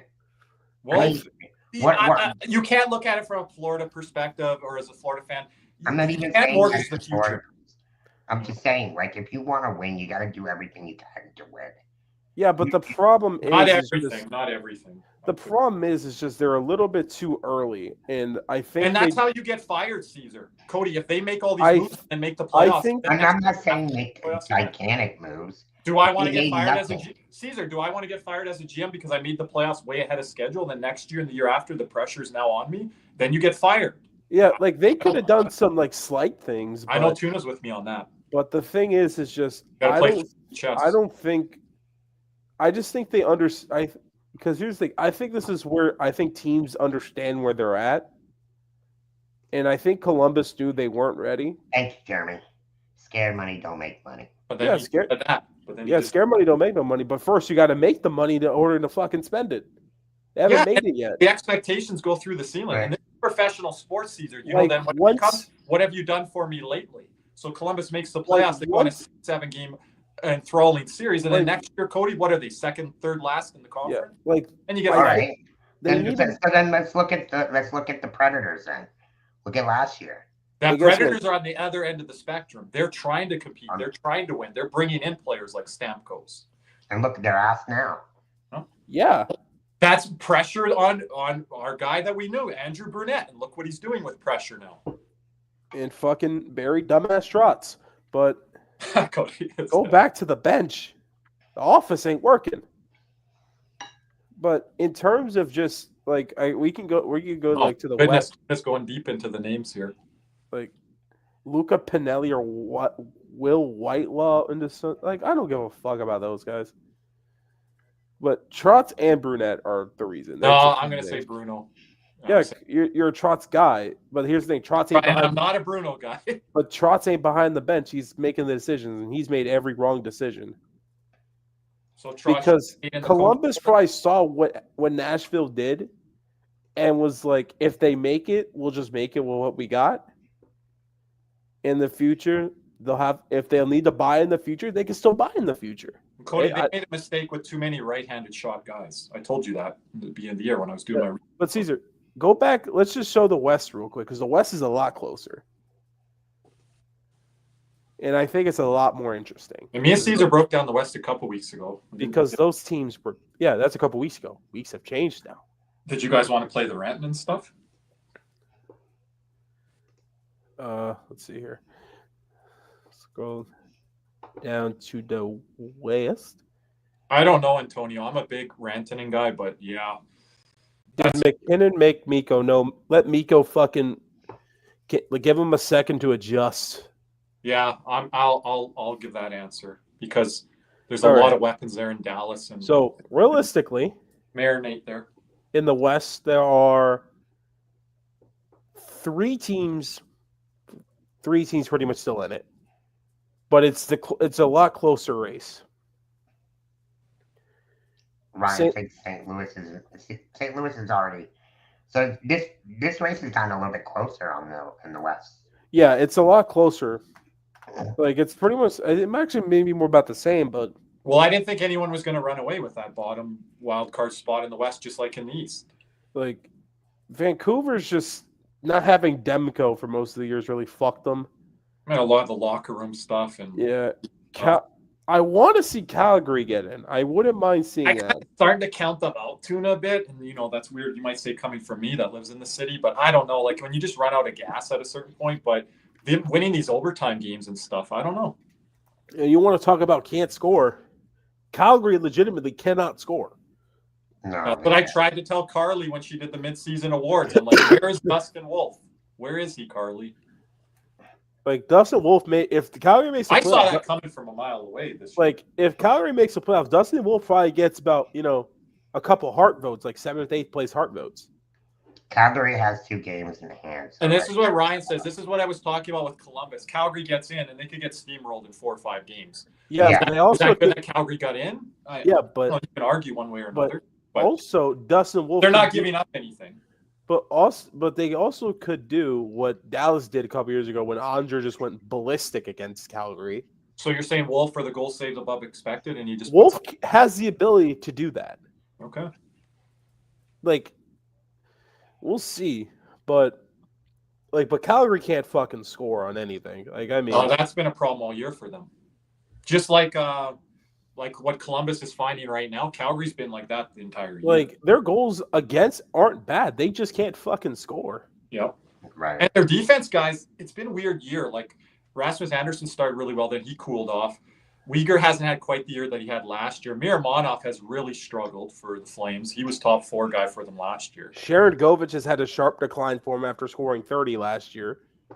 Though they are getting better contributions from Kuzmenko did nothing for them and was healthy scratch. I don't know what the hell happened to Kuzmenko, but they're getting better contributions from Huberdeau and Kadri, namely. I want to know what Tuna's saying there on Utah, because I haven't really followed them closely here, but they've been hanging around. They're 4 out, so I'm not going to count them out. It's crazy how Minnesota has fallen off so much. No, they haven't fallen off. It kind of happened. Did it happen around when Kaprizov went down? Yeah, but then Eriksson Ek went down. He's a big player for them. Yeah. Yeah, so it's like Minnesota, it's more about injuries than underperformance. Yeah, their team's been hit by the injuries. And once again, like I'm interested to see because that's a team I'm gonna watch for this next upcoming offseason. And I think they could be a sleeper for Sam Bennett. I wouldn't be surprised if they did it. Because you see Sam Bennett going to Minnesota? I think there's a chance they'll be interested in him. I see him going more towards Toronto than anything. We'll see. But I think Minnesota could be. I'll throw Calgary's name into that hat. Yeah, but the thing is with Minnesota is they haven't been able to spend anything the last couple of years because of those Suter Parise buyouts. And this is the year that they go down. And this is where, Cody, you've talked about this, and I was like, okay, maybe Cody has a point here. They're playing with a bit of house money, and Vince has said this too. What they've had to do with those Parise and Suter contracts to be able to be competitive right now is a bonus because they should be moving forward. And with all the prospects that Tuna likes and things like that. Oh, the guy they drafted last year, Zeev Buium. On defense? Phenomenal. So now they got him and Faber. Yeah, like they have a bright future. And they've got other guys too. I know Tuna knows. Yeah, you don't know, the thing is like Bede could slot in right into that second line for them because Eriksson Ek's already 1C, and they can probably kick Rossi to their wing. So you think Rossi to the wing? I think that's a possibility, honestly. And he's not making a lot, is he? No. So that helps too, Tuna.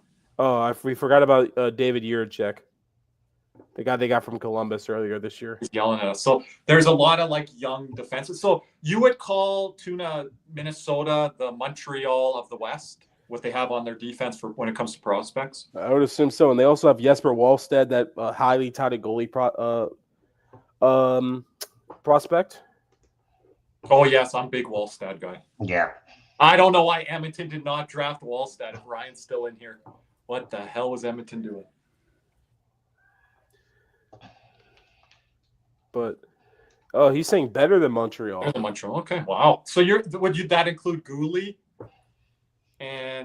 But here's the thing. I know for a fact Vince isn't a big David Reinbacher guy. I know that for a fact. So he brings it down because he's not. I think that Ryan knows. Yeah, I know Vince is not a big David Reinbacher fan, so that probably has a lot to go into it. And Buium was the biggest drop of last year. I think Gooley's a number one or a number two. If you guys talk up Gus Forsling, I'm talking up Gooley. For a number one, number two guy. He just needs to stay healthy though. Yeah, but Buium, he was the biggest dropper from last year's draft to me. Oh, Gooley's a player, Ryan. Man, just you got to watch him in his own zone, and then just how he skates.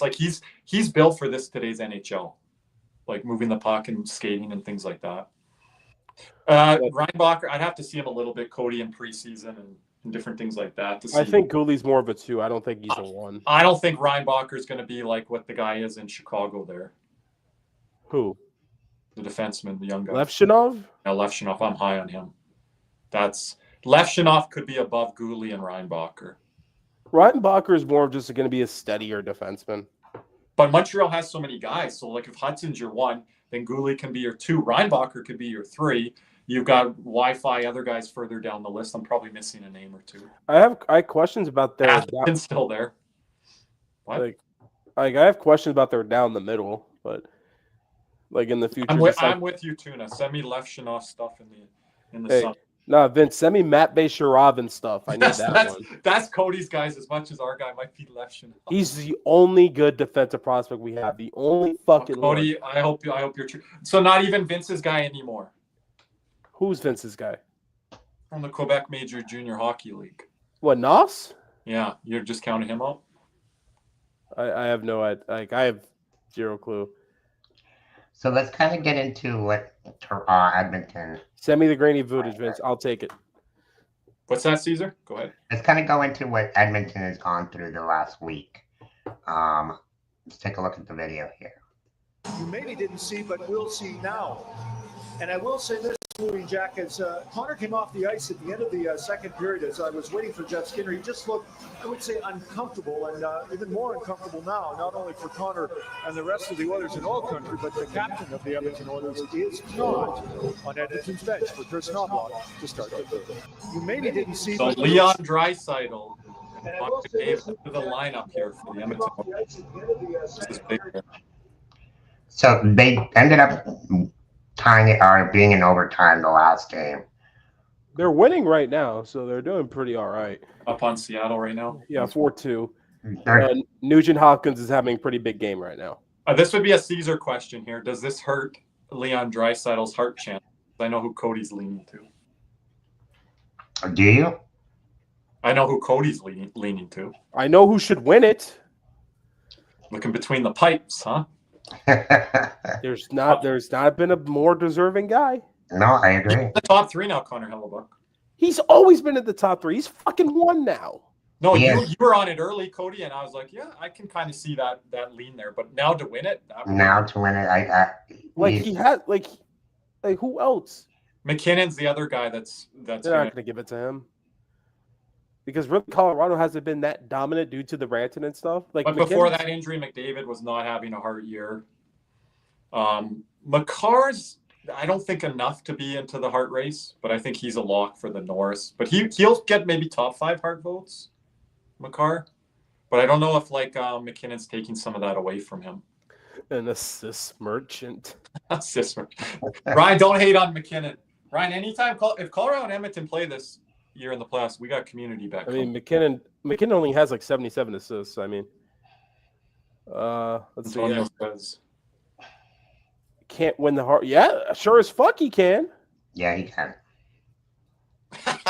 Sure as fuck he can. Well, the Vezina's on lock right now. Carey Price did it a couple years ago. Then again, Montreal bias. But Carey Price, the last one to do it, right? And then Hassel Yeah. before that, maybe. yeah, and fucking Hellbuck. Because here's the thing, we're not even talking about the Vezina because we know it's Hellbucks. Who the fuck's better than him? He leads in every single goalie category, every single fucking one. And just winning in formation. Shutouts, save percentage, wins, goals against, you name it. I think he's probably leading in goals saved above expected. Last year, it was a lot closer with Bob and then Demko, but then Demko got hurt. This year, Hellebuck's just. I'm so pissed that Bob was third. He should have been second. But I told people second to third is what he'll get. yeah, but What do you got? But to me, it's Hellebuck this year for Hart. I agree. I'll Like- see.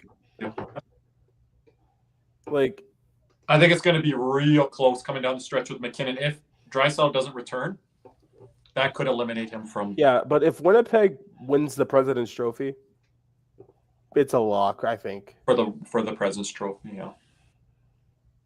Like he's been look, boom. Like he's been. But does advanced stuff matter when it comes to the votes? Maybe to a degree, I'll say.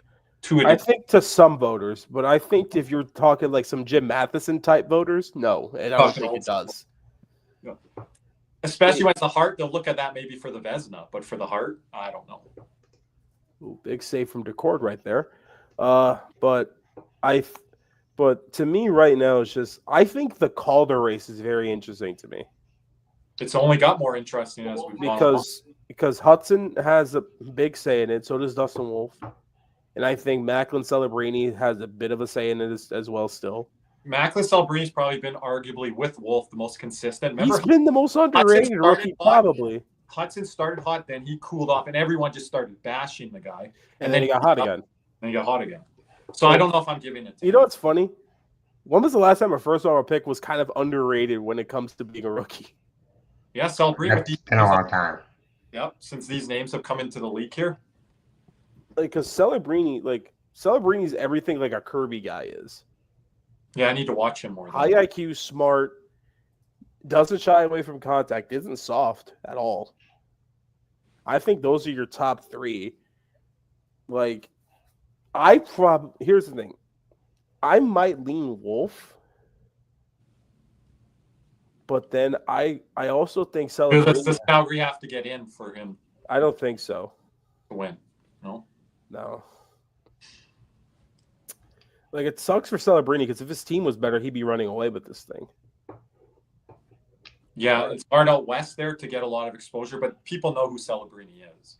So he's going to be in it. But to win, yeah, it's getting a lot closer. I would have said Celebrini. Got into a big debate with Carly. Told him he's Celebrini, he's awful on defense. That's why his plus minus is bad because he's on a fucking bad team. Like, yeah, I'm not looking at plus minus if you're a San Jose Shark. In the past, the Columbus Blue Jacket, an Anaheim Duck, Chicago Blackhawk. Like, hold up. Let me look at something. But again, that's how many people are watching those teams, Ryan. I was going to say, look at Vanek. Votes, you know. He comes to Florida and he's playing well. So this is a name, Michkov, in October, November. He was leading some people's. Like the only positive plus minus for San Jose was Fabian Zetterlund, and he had to play for them in 7 games. I don't understand why plus minus is becoming such a big thing on hockey Twitter X. And she said he's not the reason. Like, the whole team's fucking bad. I don't think necessarily Faber got robbed last year. I'm fine with him getting second or 1B or whatever. I think it was pretty close. So I wouldn't go that far, Antonio. I don't think it was. But Antonio, you saw Faber play more than we did. I don't think he was robbed. I thought Bedard still had a very good year. Yeah. All things considered. But yeah. I don't know. I just think Bedard needs some fucking help. Yeah, he does. I've been yelling that for 2 summers. Marner, anyone. But granted, no one really was worth this offseason giving like a big contract to be honest here. Like, you see what Fantilli's doing this year. He's not having too much of a slump. Yeah, but Fantilli was really not the greatest his rookie year due to the coaching.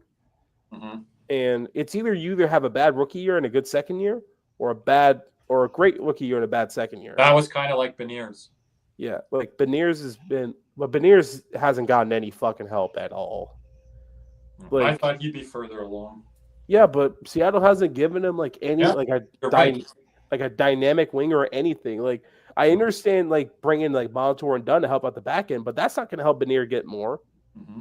That's not going to help that. He needs like a winger. That's what I'm saying. Like, Mitch Marner is going to might get fucking $16 million from these badass teams because they need somebody. Patty Maroon retiring after season. Dude, we're Panther fans. We can give a fuck about that. I saw that today. I kind of had a smile on my face then I read the comments. People said when you're with a stacked group and you get an A on your project when you don't do anything, and then people said he scored that Game 7 overtime goal, so he did stuff. Pascal Vincent needs to be charged with violating the Geneva Convention for that awful. I'm going to give Vincent a bit of a pass. He was thrown into the fucking wolves because of damn Babcock. Yeah, that's not a good situation to have to follow. Yeah. You know, kind of going into the. Do we have to play this shit? We're gonna got to play this shit. I didn't put it in the chat. You're 840th. Gabe, how does that feel? Feels good, yeah. I mean, obviously we all know the circumstances, and I mean, 840. I would have never thought. What are the circumstances for you? I mean. For me, I just think I laid it all out there every night, and for me, I just did everything the right way, and I tried to play an honest player. And I mean, it's going to be an emotional night for me tonight. Obviously, we don't know what's going to happen, but I accomplished everything in my career that I never thought, and I against all the odds. Everyone doubted me, and like you said, I made 840 in. When you look around here and see so many friends and old teammates, what's it like for you? It's tough. It's sometimes you gotta give up everything you know and everything you dreamed of your whole life, and I just know it's time for me and it's time for my family to go start a new chapter in our lives. And you know, if you get to have a special moment tonight and be in St. Louis, have my family come in town, and I want to Stanley Cup here, and you know, I'm just going to finish this year as every game is going to be my last game. You know, like I'm going to play as hard as I can and do everything I can to keep playing hockey, and so yeah, this is all I know, Banger. So it's tough. I mean. No, it's hard to go through things like this. You can't really process it, but I think it's best for me and my family to go start a new chapter. Really proud of you, pal. Thanks, man. Thanks for everything. Get the fuck out of here! Like, why are we showing that, man? What are we doing? Why? I had to put that up there. No, you get like fuck him, bro. Caesar, that's one of my most hated Look guys. fucking ratings. What are we doing? I didn't watch Like, that. no. Caesar. Like, Well, the everybody's only way- awake now. The only way I would have felt any emotions is if he put on a Panther jersey. But no, he never fucking did. All he did was score the eliminating goal on us 2 fucking years in a row. Like, no, fuck that. So hell yeah, I'm salty. I fucking hate that guy. I don't even hate. But shouldn't we be happy he's retiring? We don't have to deal with this shit anymore. I said I read the comment section. I smiled, but I didn't click on the video. I ain't clicking on shit. Fuck all that. I don't know. I don't know what my moods are like going into tomorrow. Now, if we're gonna win a hockey game, I'm seeing that. You know what? We played Chicago at home, right? When? Like, have we played Chicago twice? Yeah. Okay, good. So I think our last game against it was a fucking win. So and he can't be moved anymore here. at the deadline when we're like, oh god, fuck out of here. Played for Boston last year, right? Yeah. We beat them, but that just put the extra salt in the wound. I'm like, get out of here, Boston! Now, give me a break. I did not play that because Patrick Maroon's most hated player is Brandon Montour, so I do not endorse that video by any means. Still bitches at Money Montour, so like, fuck him, like. Tell us how you really feel, guys. Tell us how you really feel. I did. These are just trying to trigger us. I did. Wait, like, did not expect that on the bingo card. I did see that in the chat today. Like you know, I did comment, don't play that. Pat Maroon, have a nice retirement. Go enjoy it with your son, but fuck right off, buddy. Look at that news update there by Tuna. 2 OT for Jack Devine and the Denver Pioneers. Oh man. Wait. Hold up. I'm looking for a fuck to give about that. Save that Winnipeg one for the end of the night, Caesar. If you got any more funnies there. Guys, throw the Buffalo one out there. The own goal. I'll send it to you. Send us some. Like, because I want, like, Rob Ray had, like, the funniest soundbite. Oh, Tuna said the game's still going on. I read that wrong. I got the game winner. Wait, hold up. Let's see. Where is it at? Okay, so we're gonna do the Winnipeg one last, right? Yeah. I sent it to the Twitter. I DM'd it to you on Twitter. The video. I don't know if you guys added other ones late tonight. I was busy with basketball, so it's. Yeah. Looks like Edmonton might pull a win off here without McDavid and Draisaitl. They got to keep pace too there. Where did you send it, Cody? I've sent it to Twitter DMs. Twitter DMs. Post game spaces when we played the Lightning. Ooh. Oh, we sent it in the other one. Okay. Yeah, it's the chat where I just kept sending you guys Cowboys news. Okay, you could after. Don't put that on there. But did you guys get into all the CBA stuff without me? Yeah, we did. We talked about it. We talked about that. We talked about the relocation. Okay, yeah. Oh, can I just add my 2 cents of relocation? Why are we adding another team to Atlanta when you're just going to give a third team to Canada? So we said the same thing. Yeah, I'm not for that. Houston's a big city and a big market. It's fine if they're up there. Yeah, but I also believe like the turnout. Oh, Seattle just scored. But I just felt like Houston's always supported their teams pretty well. Like you look at the Astros caught last couple runs, the Texans always had good like returns. You hate this guy, but when James Harden was in Houston, they always turned out for those games. They did. So, like if you could create that in-state rivalry with Dallas and really get that market because they hate Dallas and they hate it. I mean, I don't know. Chicago needs too hot. A good tourist city too, right, Cody? Like Houston. And I said I would go back. I said I'd go back to Quebec before I went back to Atlanta. Hell, I go back to Hartford before I go back to Atlanta. You play Hartford in the mall. Hey, I'm down. I can go get my shopping done, go get a ticket, go watch a Hartford Whalers game. Yeah, but other teams we talked about. This is my favorite clip of the year. Kansas City, I think, would be. You want to know why Buffalo ain't making the playoffs, Kirby? This is why. Give him the puck. Give him the puck. Give him the puck. Sabres throw it away, and this is going to maybe go into the net, off the boards. Oh my goodness, it did. No way. Okay. Give him the puck. In that clip, you can hear him say, "Give him the puck." And this is going to maybe go into the net, off the boards. Oh my goodness. Literally. All right, wow. pause it. So a little context behind this clip. You hear Rob Ray saying, "Give them the puck, give them the puck," because there's a delayed penalty on the play. Yeah. So he's trying to get them to give I them think the he puck. said it like right here. He said it the entire time, the whole clip. Wow. Play the clip again. You'll hear him say, "Give him the puck, give him the puck." Yes, tuna. Give him the puck. Give him the puck. Give him the Yeah. puck. Both of them. Sabres throw it away, and this is going to maybe go into the net, off the boards. I don't even think the Florida Panthers have this kind of luck. We've never Florida done Panthers that. used to be Buffalo. Thank God we've Used to be never Buffalo. done that. The most Florida Panthers clip ever will always We've be never David. had an own goal. I thought we might have. Not Keith like that. Ballard? Keith Ballard? That wasn't an own goal. That was just him Mitch Seba? smacking. I don't remember if he did, but Or at home, maybe. like the most Panthers clip was Booth picking up the puck and throwing it. Like, Yeah. You always bring that one up. Yeah. Rob Ray's losing his damn mind because he's just like, bro, why did you? Hey, Arch. I mean, it does. So's Matthew Barnaby, Marty Biron. A lot of good Sabres former players, alumni that are now with the media. Good guys, do good job for what they do now. And it's just, oh man. They just put the lull in Buffalo. Like, I feel so bad for Sabres fans, man. They deserve at least one playoff. They've just game. become the afterthought of the Atlantic Division. And like we've talked about all these matchups that we could face. Like teams like Detroit that are historical and original six, like the Buffalo Sabres fan base and franchise.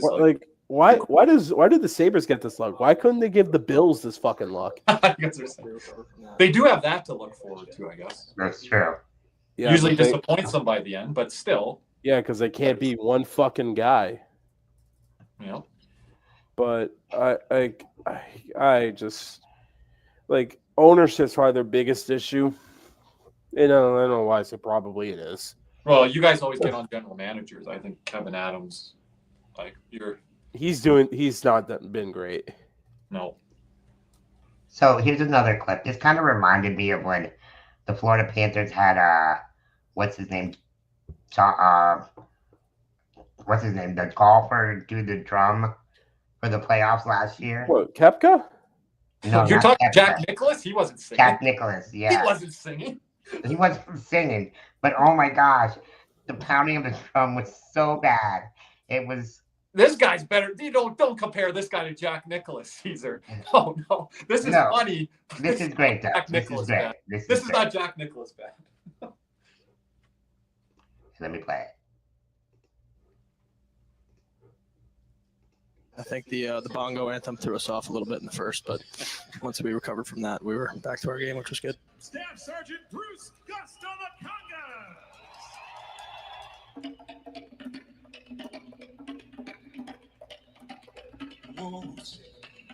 And you see by the dawn's early light, Stand up, Tuna. so proudly we hailed at the twilight's last gleam, whose broad stripes and bright stars through the perilous fight, for the ramparts we watched were so gallantly seen, and the rockets' red glare of our bursting in air gave proof through the night that our flag was still there. So that's a good transition. That was a good transition. It wasn't. It's like how bad it's good though. Right?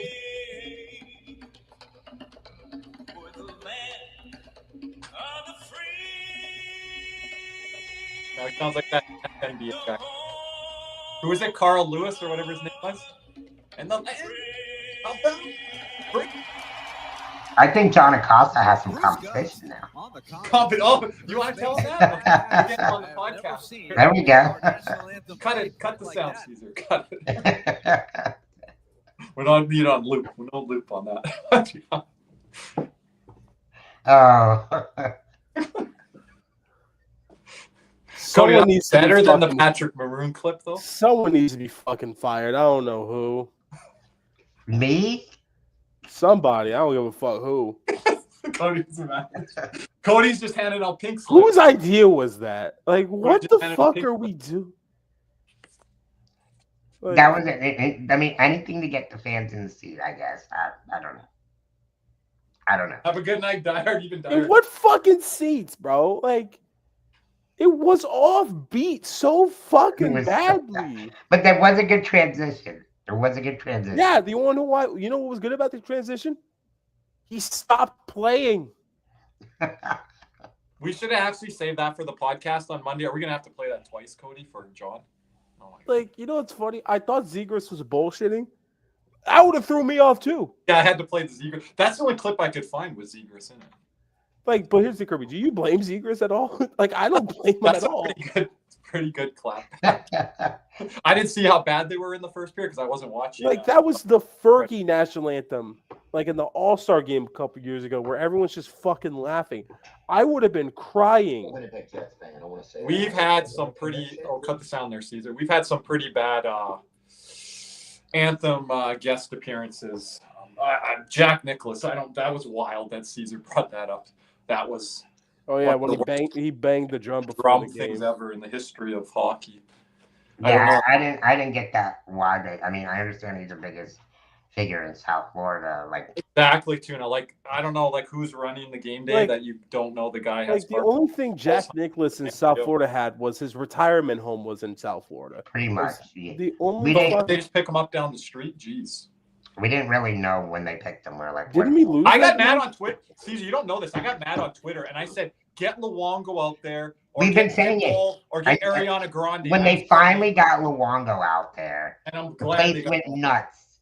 The place went nuts. I called for it. I called for it. And then someone told me the night of that, Kirby, you're going to like who's hitting the drum. And all I got was a letter L with the drum next to it. And I was like, oh, I think I know what you. And I was ready to go. Put my ass out there. I'll freaking Ariana Grande would have made a lot more sense than fucking Jack Nicklaus. I needed anything. Grande, Pitbull, Luongo, Jovanovski. I don't know if he did it earlier in the playoffs or Flow Rider. Sorry, who? Flow Rider. We could have had fucking, like, I don't know, Tua or some shit out there. Game 7, we needed some big impact. Oh, no, Game 7 Luongo, not a better selection. Yeah, that was my number one choice. But I was surprised they did go with it because I was like, I don't know what to expect. You know what's crazy is we had got an hour 40 in both songs, wasn't it? And we haven't paid bills yet, so we got to pay some bills here.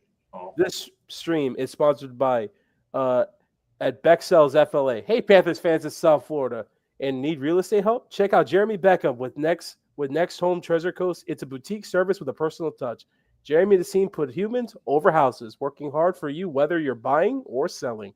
Ready to move? Hit up at becksales.com or call 772-457-5371 now. You'll be glad you did. And let's hear from another word from our sponsor, Caneswear, who's having a great sale right now. Panthers fever is here. Are you geared up? Caneswear in Davie is the place for all your Florida Panthers needs. They have the latest gear for our favorite NHL team. Jerseys, polos, t-shirts, hoodies, hats, and more. Caneswear has you covered. Stop by their store in Davie or at pantherswear.com. Again, that's pantherswear, WEAR.com for all your Panthers gear. Already better than Nick. Let's go. But shout out at Jeremy Beckham. He's also in the chat right now. Jeremy, appreciate it. Shout out to you. Jeremy being here tonight with us. But I just want to add Tuna's getting a timeout in the chat because he's got some Tua slander going on. Oh, because he said Tua and concussions. It's a very very touchy thing with our moderator Ryan there. I mean, yes, it's only his profile pic, but hey, Ryan, at least MLB's out right now. We got to get the grind going now. Yeah, you guys are matching up. Hey, we haven't matched up yet. I don't even know. I if he's remember the matched- baseball season last year. Cody, God love him. The first week or two of the season, he's like, What are I your think the Marlins Marlins have gonna a do chance. this year? This is a Cody L. Cody, first week of the MLB season. I think the Marlins have a chance at the wild card. I'm like, Cody, are you serious?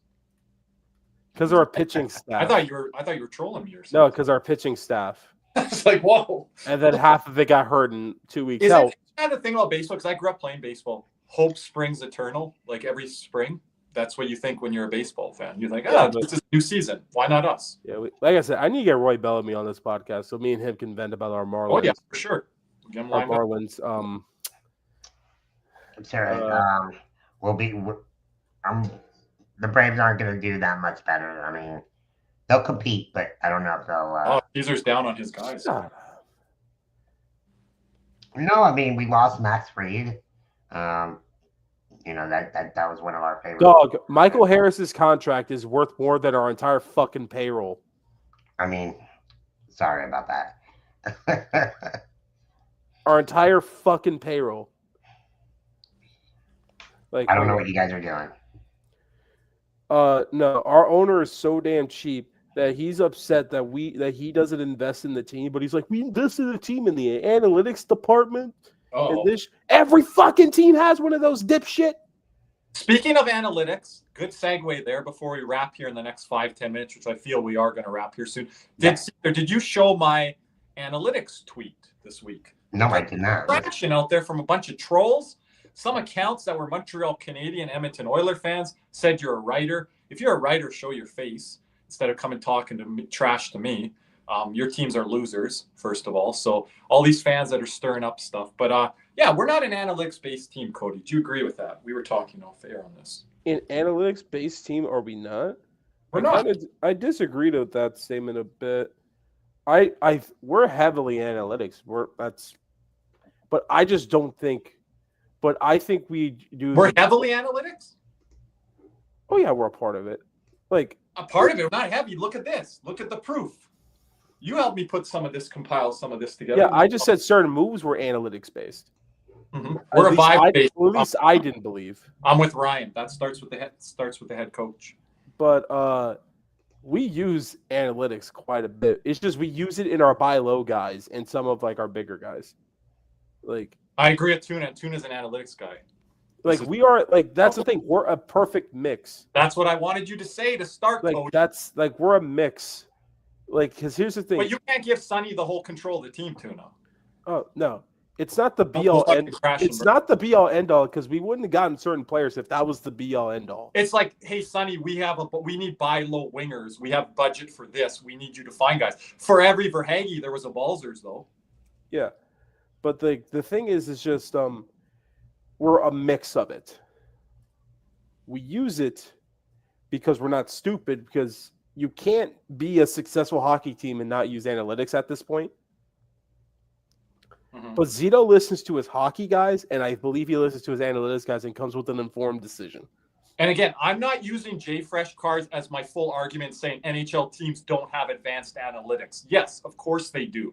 But to show this as an example when players are playing well, and then when players are playing bad, why can't we use this as an example here? Okay, these guys were getting shit on from the analytics community, and look what they are now, Stanley Cup champions, 3 of the 4 of them. Because I think a big thing with some front offices is just I think there's always a tough time merging the analytics with the hockey guys. Because I feel like sometimes the analytics guys, and you see it on Twitter quite a bit, the analytics guys feel like they're smarter than the hockey guys. Yep. They think they should have jobs at those hockey guys. The hockey guys believe the analytics guys are just nerds who never put on skates before. Yep. Is that true both ways? You could argue, but the truth could be somewhere in the middle. But I would lean it's a little bit more to the hockey guys that know what they're doing, and it's their jobs. Just like people get at us. Well, what are you guys, content creators? You guys aren't in the room as a head coach or GM. That's true. But you need the mix of both, because you can't go full analytics because if you go full analytics, I just feel like if you're not watching the guy, because you got to watch how they play. Exactly. You got to take that into account, and the players around them too. Like, because here's the thing, and this is where Daletown's biggest fucking pitfall was. he didn't listen to his analytics side. Well, he could have been a never guy did. that threw him in the trash can, so he didn't look at them. He didn't have He an never- advisor. But you know. but based off the way Zito works, he listens to both of them. Yes, he listens to both sides. Everyone that thinks he just listens to the analytics side, he doesn't. He listens to the other side, and he's like, "What does my head coaching?" I think he does, Cody, when it comes to the forwards. I think there's a little bit of philosophical difference with the defensemen. We've seen a lot of these defensemen come in and they just get washed But out. I think Zito's That's a little bit on the analytics side, I feel. But Zito's changed his philosophy a little bit with the defense now, because when he first got here, it was a little bit more, mobile guys, just smaller mobile. Like size wasn't really a big thing because we really didn't bring in that much size on the back end when he first got here. Outside of this. Gudis isn't size though; he's just physicality. That's not size. I know, but his style type. But then once we got beat by Vegas, because I met Josh Moore. That's when we brought in the size. Yeah. Like we tried with Sherrod, it really didn't work. But after that, when we lost to Vegas, that's when he brought in the OELs, the Mikolas. Kulikov wasn't really much size, but he played defensively smart and he was physical. But he brought in those three guys, trying to build the tree trunk. So look, he brings in Seth Jones, more size. And I expect something, and I expect more of that. And up front, you bring in Nick Cousins and like Lomberg and stuff. That's not heavy analytics. Yeah. Yeah, but that was pure vibes. Those guys are pure vibes. Yeah, exactly. But but straight analytics, they don't bring in guys like that, Cody. But straight they end up being part of your winning DNA. You can argue that whatever you want. Because if you're not a Lomberg guy, they added to the winning DNA. Like analytics, I feel like in hockey it's very useful. But analytics was always more of a baseball thing. Moneyball. Yeah, Moneyball. Yeah, it's a lot. Again, Oakland never won anything. Yeah, they never did, but they had a small budget that they had to try different ways and different approaches. But if they spent more, I think they would have won. But they did for the pitchers there for a bit with Zito and Mulder and Hudson and stuff. But again, they didn't have the big budget of the Yankees. Like football, that shit don't matter at all. No, I agree with Ryan, but also Ryan, we talked to someone in our community that's pretty well known in the baseball circles and said it's coming around the other way now in baseball. It's not just all straight analytics and hey, go for the home run or the strikeout. It's turning around a bit with some organizations, Cody. Yeah, it's just if you go straight analytics, it's just like I don't know. I feel like all these highly analytics-based teams always end up being soft. That's if you go strictly that way. And it happened with the Braves when they won the World Series, and not to bring this up. Oh yeah, AA. I think he's an analytics guy, right? He's an analytics, but he brought in Solaires that year, and then he brought in Jock Peterson, who are not analytic players. Nice. Yeah. Oh no, he brought in power. He brought in power because he knew what time it was. Hey, and I'll say Kyle Dubas, I'll give him credit here, but he's straight analytics guy and he's a loser. But the year that they tried to switch things up, they brought in Nick Foligno and different guys that were not straight analytics guys. But I think that was pressure from the front office and to change up. But that year was not like when Dubas made those moves, that year was not his fault when they brought in Foligno and all those. No, guys. I don't blame him for that. But I think there was pressure for him to change Cody. That year was. They're like Dennis Malgins aren't going to get it done. Yeah, like because he kept trying with like the Mulligans and stuff like that. But like that year was the Marner Matthews. That was the one year where I thought they deserved a lot of the blame. All right. Was that year. But yeah, I agree, Antonio. The book is still out on Tulski now because now he's taken over that team. And the Rantanen thing's blown up in it. Like analytics have a time and place, but in football, it's becoming in baseball more apparent. I could use there's actually like he's using an example here where Blue Jays pulling Jose Barrios was analytics because in the World Series a couple years ago, it was the Rays versus the Dodgers. And the Rays manager, heavy analytics, believed in third time around, which is a player's more likely to get more hits the third time around. Problem was, this wasn't his regular pitcher. It was his fucking ace, Blake Snell. I was pissed off at that, and I don't even follow baseball anymore. It pissed me off. And that's part of the analytics of baseball where you take... I didn't see it, Vince, but I just saw it. But it's like... You can't put analytics where common sense goes. And that's where it's in that. Yeah. I think you got to start using like more of your instinct as well. and the way you interact with other players and people around you and stuff. Yeah, like that's really important. You use analytics to go into numbers and find out what a player does well. Do they skate well? Do they check well? Do they do anything? But analytics can't judge. Is the guy going to block a shot game 6 of a playoffs, leave it all on the line right there? Exactly. And Tuna, this is what I tried to say to all the haters this week online. You can use it as a tool. You should use it as a tool, but it shouldn't be your full toolbox. Kind of like that one movie. What's that one baseball movie? You probably know, Cody. What, Moneyball? No. That Justin Timberlake. Clint Eastwood. Oh, frick. Golden Arm. Where Clint Eastwood's a scout? Golden Arm. I think it's Golden Arm. No, that's not the name of the movie. I know what you mean. Yeah. But anyways, in that movie, at the end of the movie, he's like, ever since we send this player back to his family. Trouble with the curve. That's what it was. Trouble with the curve. There we go. At the end, there's great line there. He's like, if we relied on analytics all the time, that players wouldn't improve. There was a player that was struggling in the minor leagues. They sent him back to his family. He came back and he ended up playing better. So, analytics can only go so. Not robots. Exactly. And the thing, in like, I don't know, with analytics is, I think analytics is used best for like teams we don't watch often. And again, I think the old hockey heads are right on this part when they call them like analytic nerds and they don't know how to skate. It's like you can't go off everything off a simulation, off your video game. You never played the game, Cody. They don't really have a reference point to go off of. So what are you going off of, right? Like simulation stuff.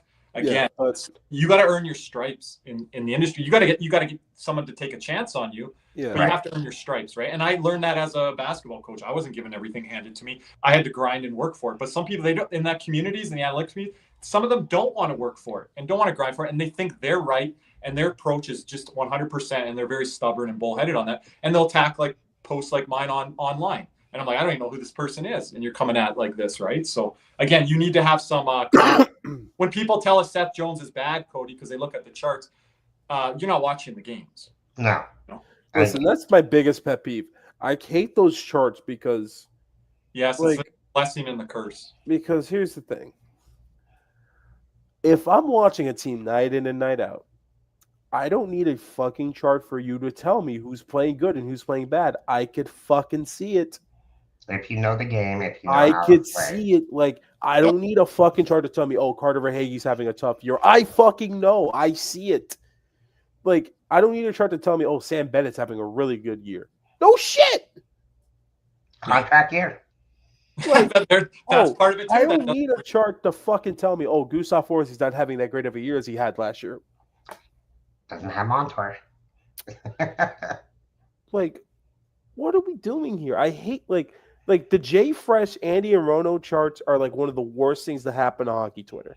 One of the worst things. Yeah, because you and I, we would like to use it for like 5 or 10% of our narrative, but other people just run. I use it for players I don't watch. Yeah. On Twitter, they literally swear by it. Yeah, and it's so annoying. That's their whole identity. Like, if I see a chart that's all red, I'm like, oh shit. So what does this guy do well? And I go fucking watch him. Yeah. Like, I can't stand like. Oh, someone scored a hat trick. It might have been Nuge. It was Nuge. Yeah. It was from behind his own blue line. Wow. Let's go. That's hat trick points for fantasy. Yes, Cats and Rats Fantasy Hockey League is approaching the playoffs next week, Cody. You and I have clinched. Indeed. So we got about 2 minutes, boys. Yep. Gentlemen, anything else to say? No, thank you guys for covering here tonight. Tough weekend for me here. Tough weekend for Panther fans this weekend, last weekend. Let's hope to recover here with a solid win heading into the week. I kind of felt like the Panthers this last 2 weeks with my virus here, but I'm getting back on the mend. Let's hope the Panthers do the same way. Same thing. I'll be going to the game tomorrow. We need that win against a team that doesn't score much. So we'll see. We'll see how. You're right, Tuna. Sorry. Keep going, Caesar. Yeah, we'll see how it ends up going. Toronto did us a favor today. So did Tampa. It was a nothing burger once again. So it seems like nobody really wants this division, do they? It was the same fucking thing last year. The exact same thing. Except it wasn't a 3-team race, it was a 2-team race. But I think they said, I don't know how many times I gotta say it. Like, I'm not blaming any individual in the D. I'm blaming Aaron Ekblad once again. That's the dumb decision cost us, and we're paying for it a bit here. Yeah. I wish Kulikov didn't try and spear that random guy in Columbus. I don't know who the fuck it was, but I don't know. I thought it was Anthony Duclair on the. Oh, was that, or was it Montreal? I don't even remember now. Anthony Duclair. Oh, it was the Islanders even. No. But in terms of that, appreciate everybody coming in tonight. Like, once again, apologize, Kirby, for your L tonight. No, it's pretty. I think all of our brackets are done, right? My bracket's been cooked. I have more of a beef with St. John's than I do with my. And well, here's the thing. But here's one thing. Unlike you guys, I will never pick the Florida Gators in anything. Never. I picked Duke this year to win March Madness, and I hate Duke. Like, me and Vince don't agree on a lot of things, but we can agree on one thing. Fuck the Florida Gators. Well, it looks like they might win it this year. So Nah, they losing to UConn in round 2. I told you I have Duke. I got UConn beating them. That game, that's gonna be a good game. I got UConn beating them. I got Tennessee going all the way because watch out, Creighton, UConn, Gonzaga. They're gonna give us scary. I have Tennessee in my other. Creighton already lost. I know, but they were looking good early today against Auburn. You can't really trust Auburn every year. Listen, Seattle scored. Caesar's got something on the way out. I don't got any else, gentlemen. If we got boys. Yep. Well, we just ended here with this last video, and thanks again, everybody. Don't forget to like and subscribe on the video. Thanks to Jeremy and to Caneswear. See you guys next week. So long, guys.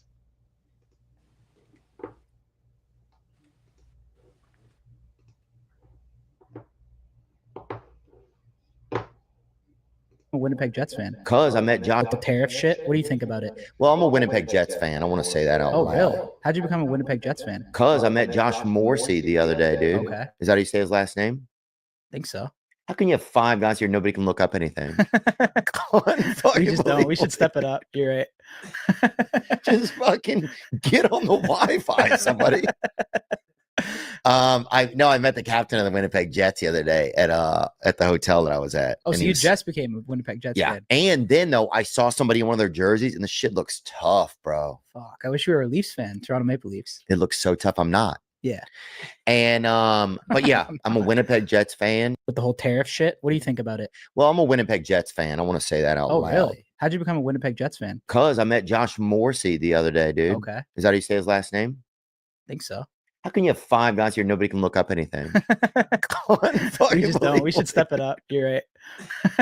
Just fucking get on the Wi-Fi, somebody. I met the captain of the Winnipeg Jets the other day at the hotel that I was at. Oh, so you just became a Winnipeg Jets fan? And then though I saw somebody in one of their jerseys, and the shit looks tough, bro. Fuck, I wish you were a Leafs fan, Toronto Maple Leafs. It looks so tough. I'm not. Yeah. And but yeah, I'm a Winnipeg Jets fan.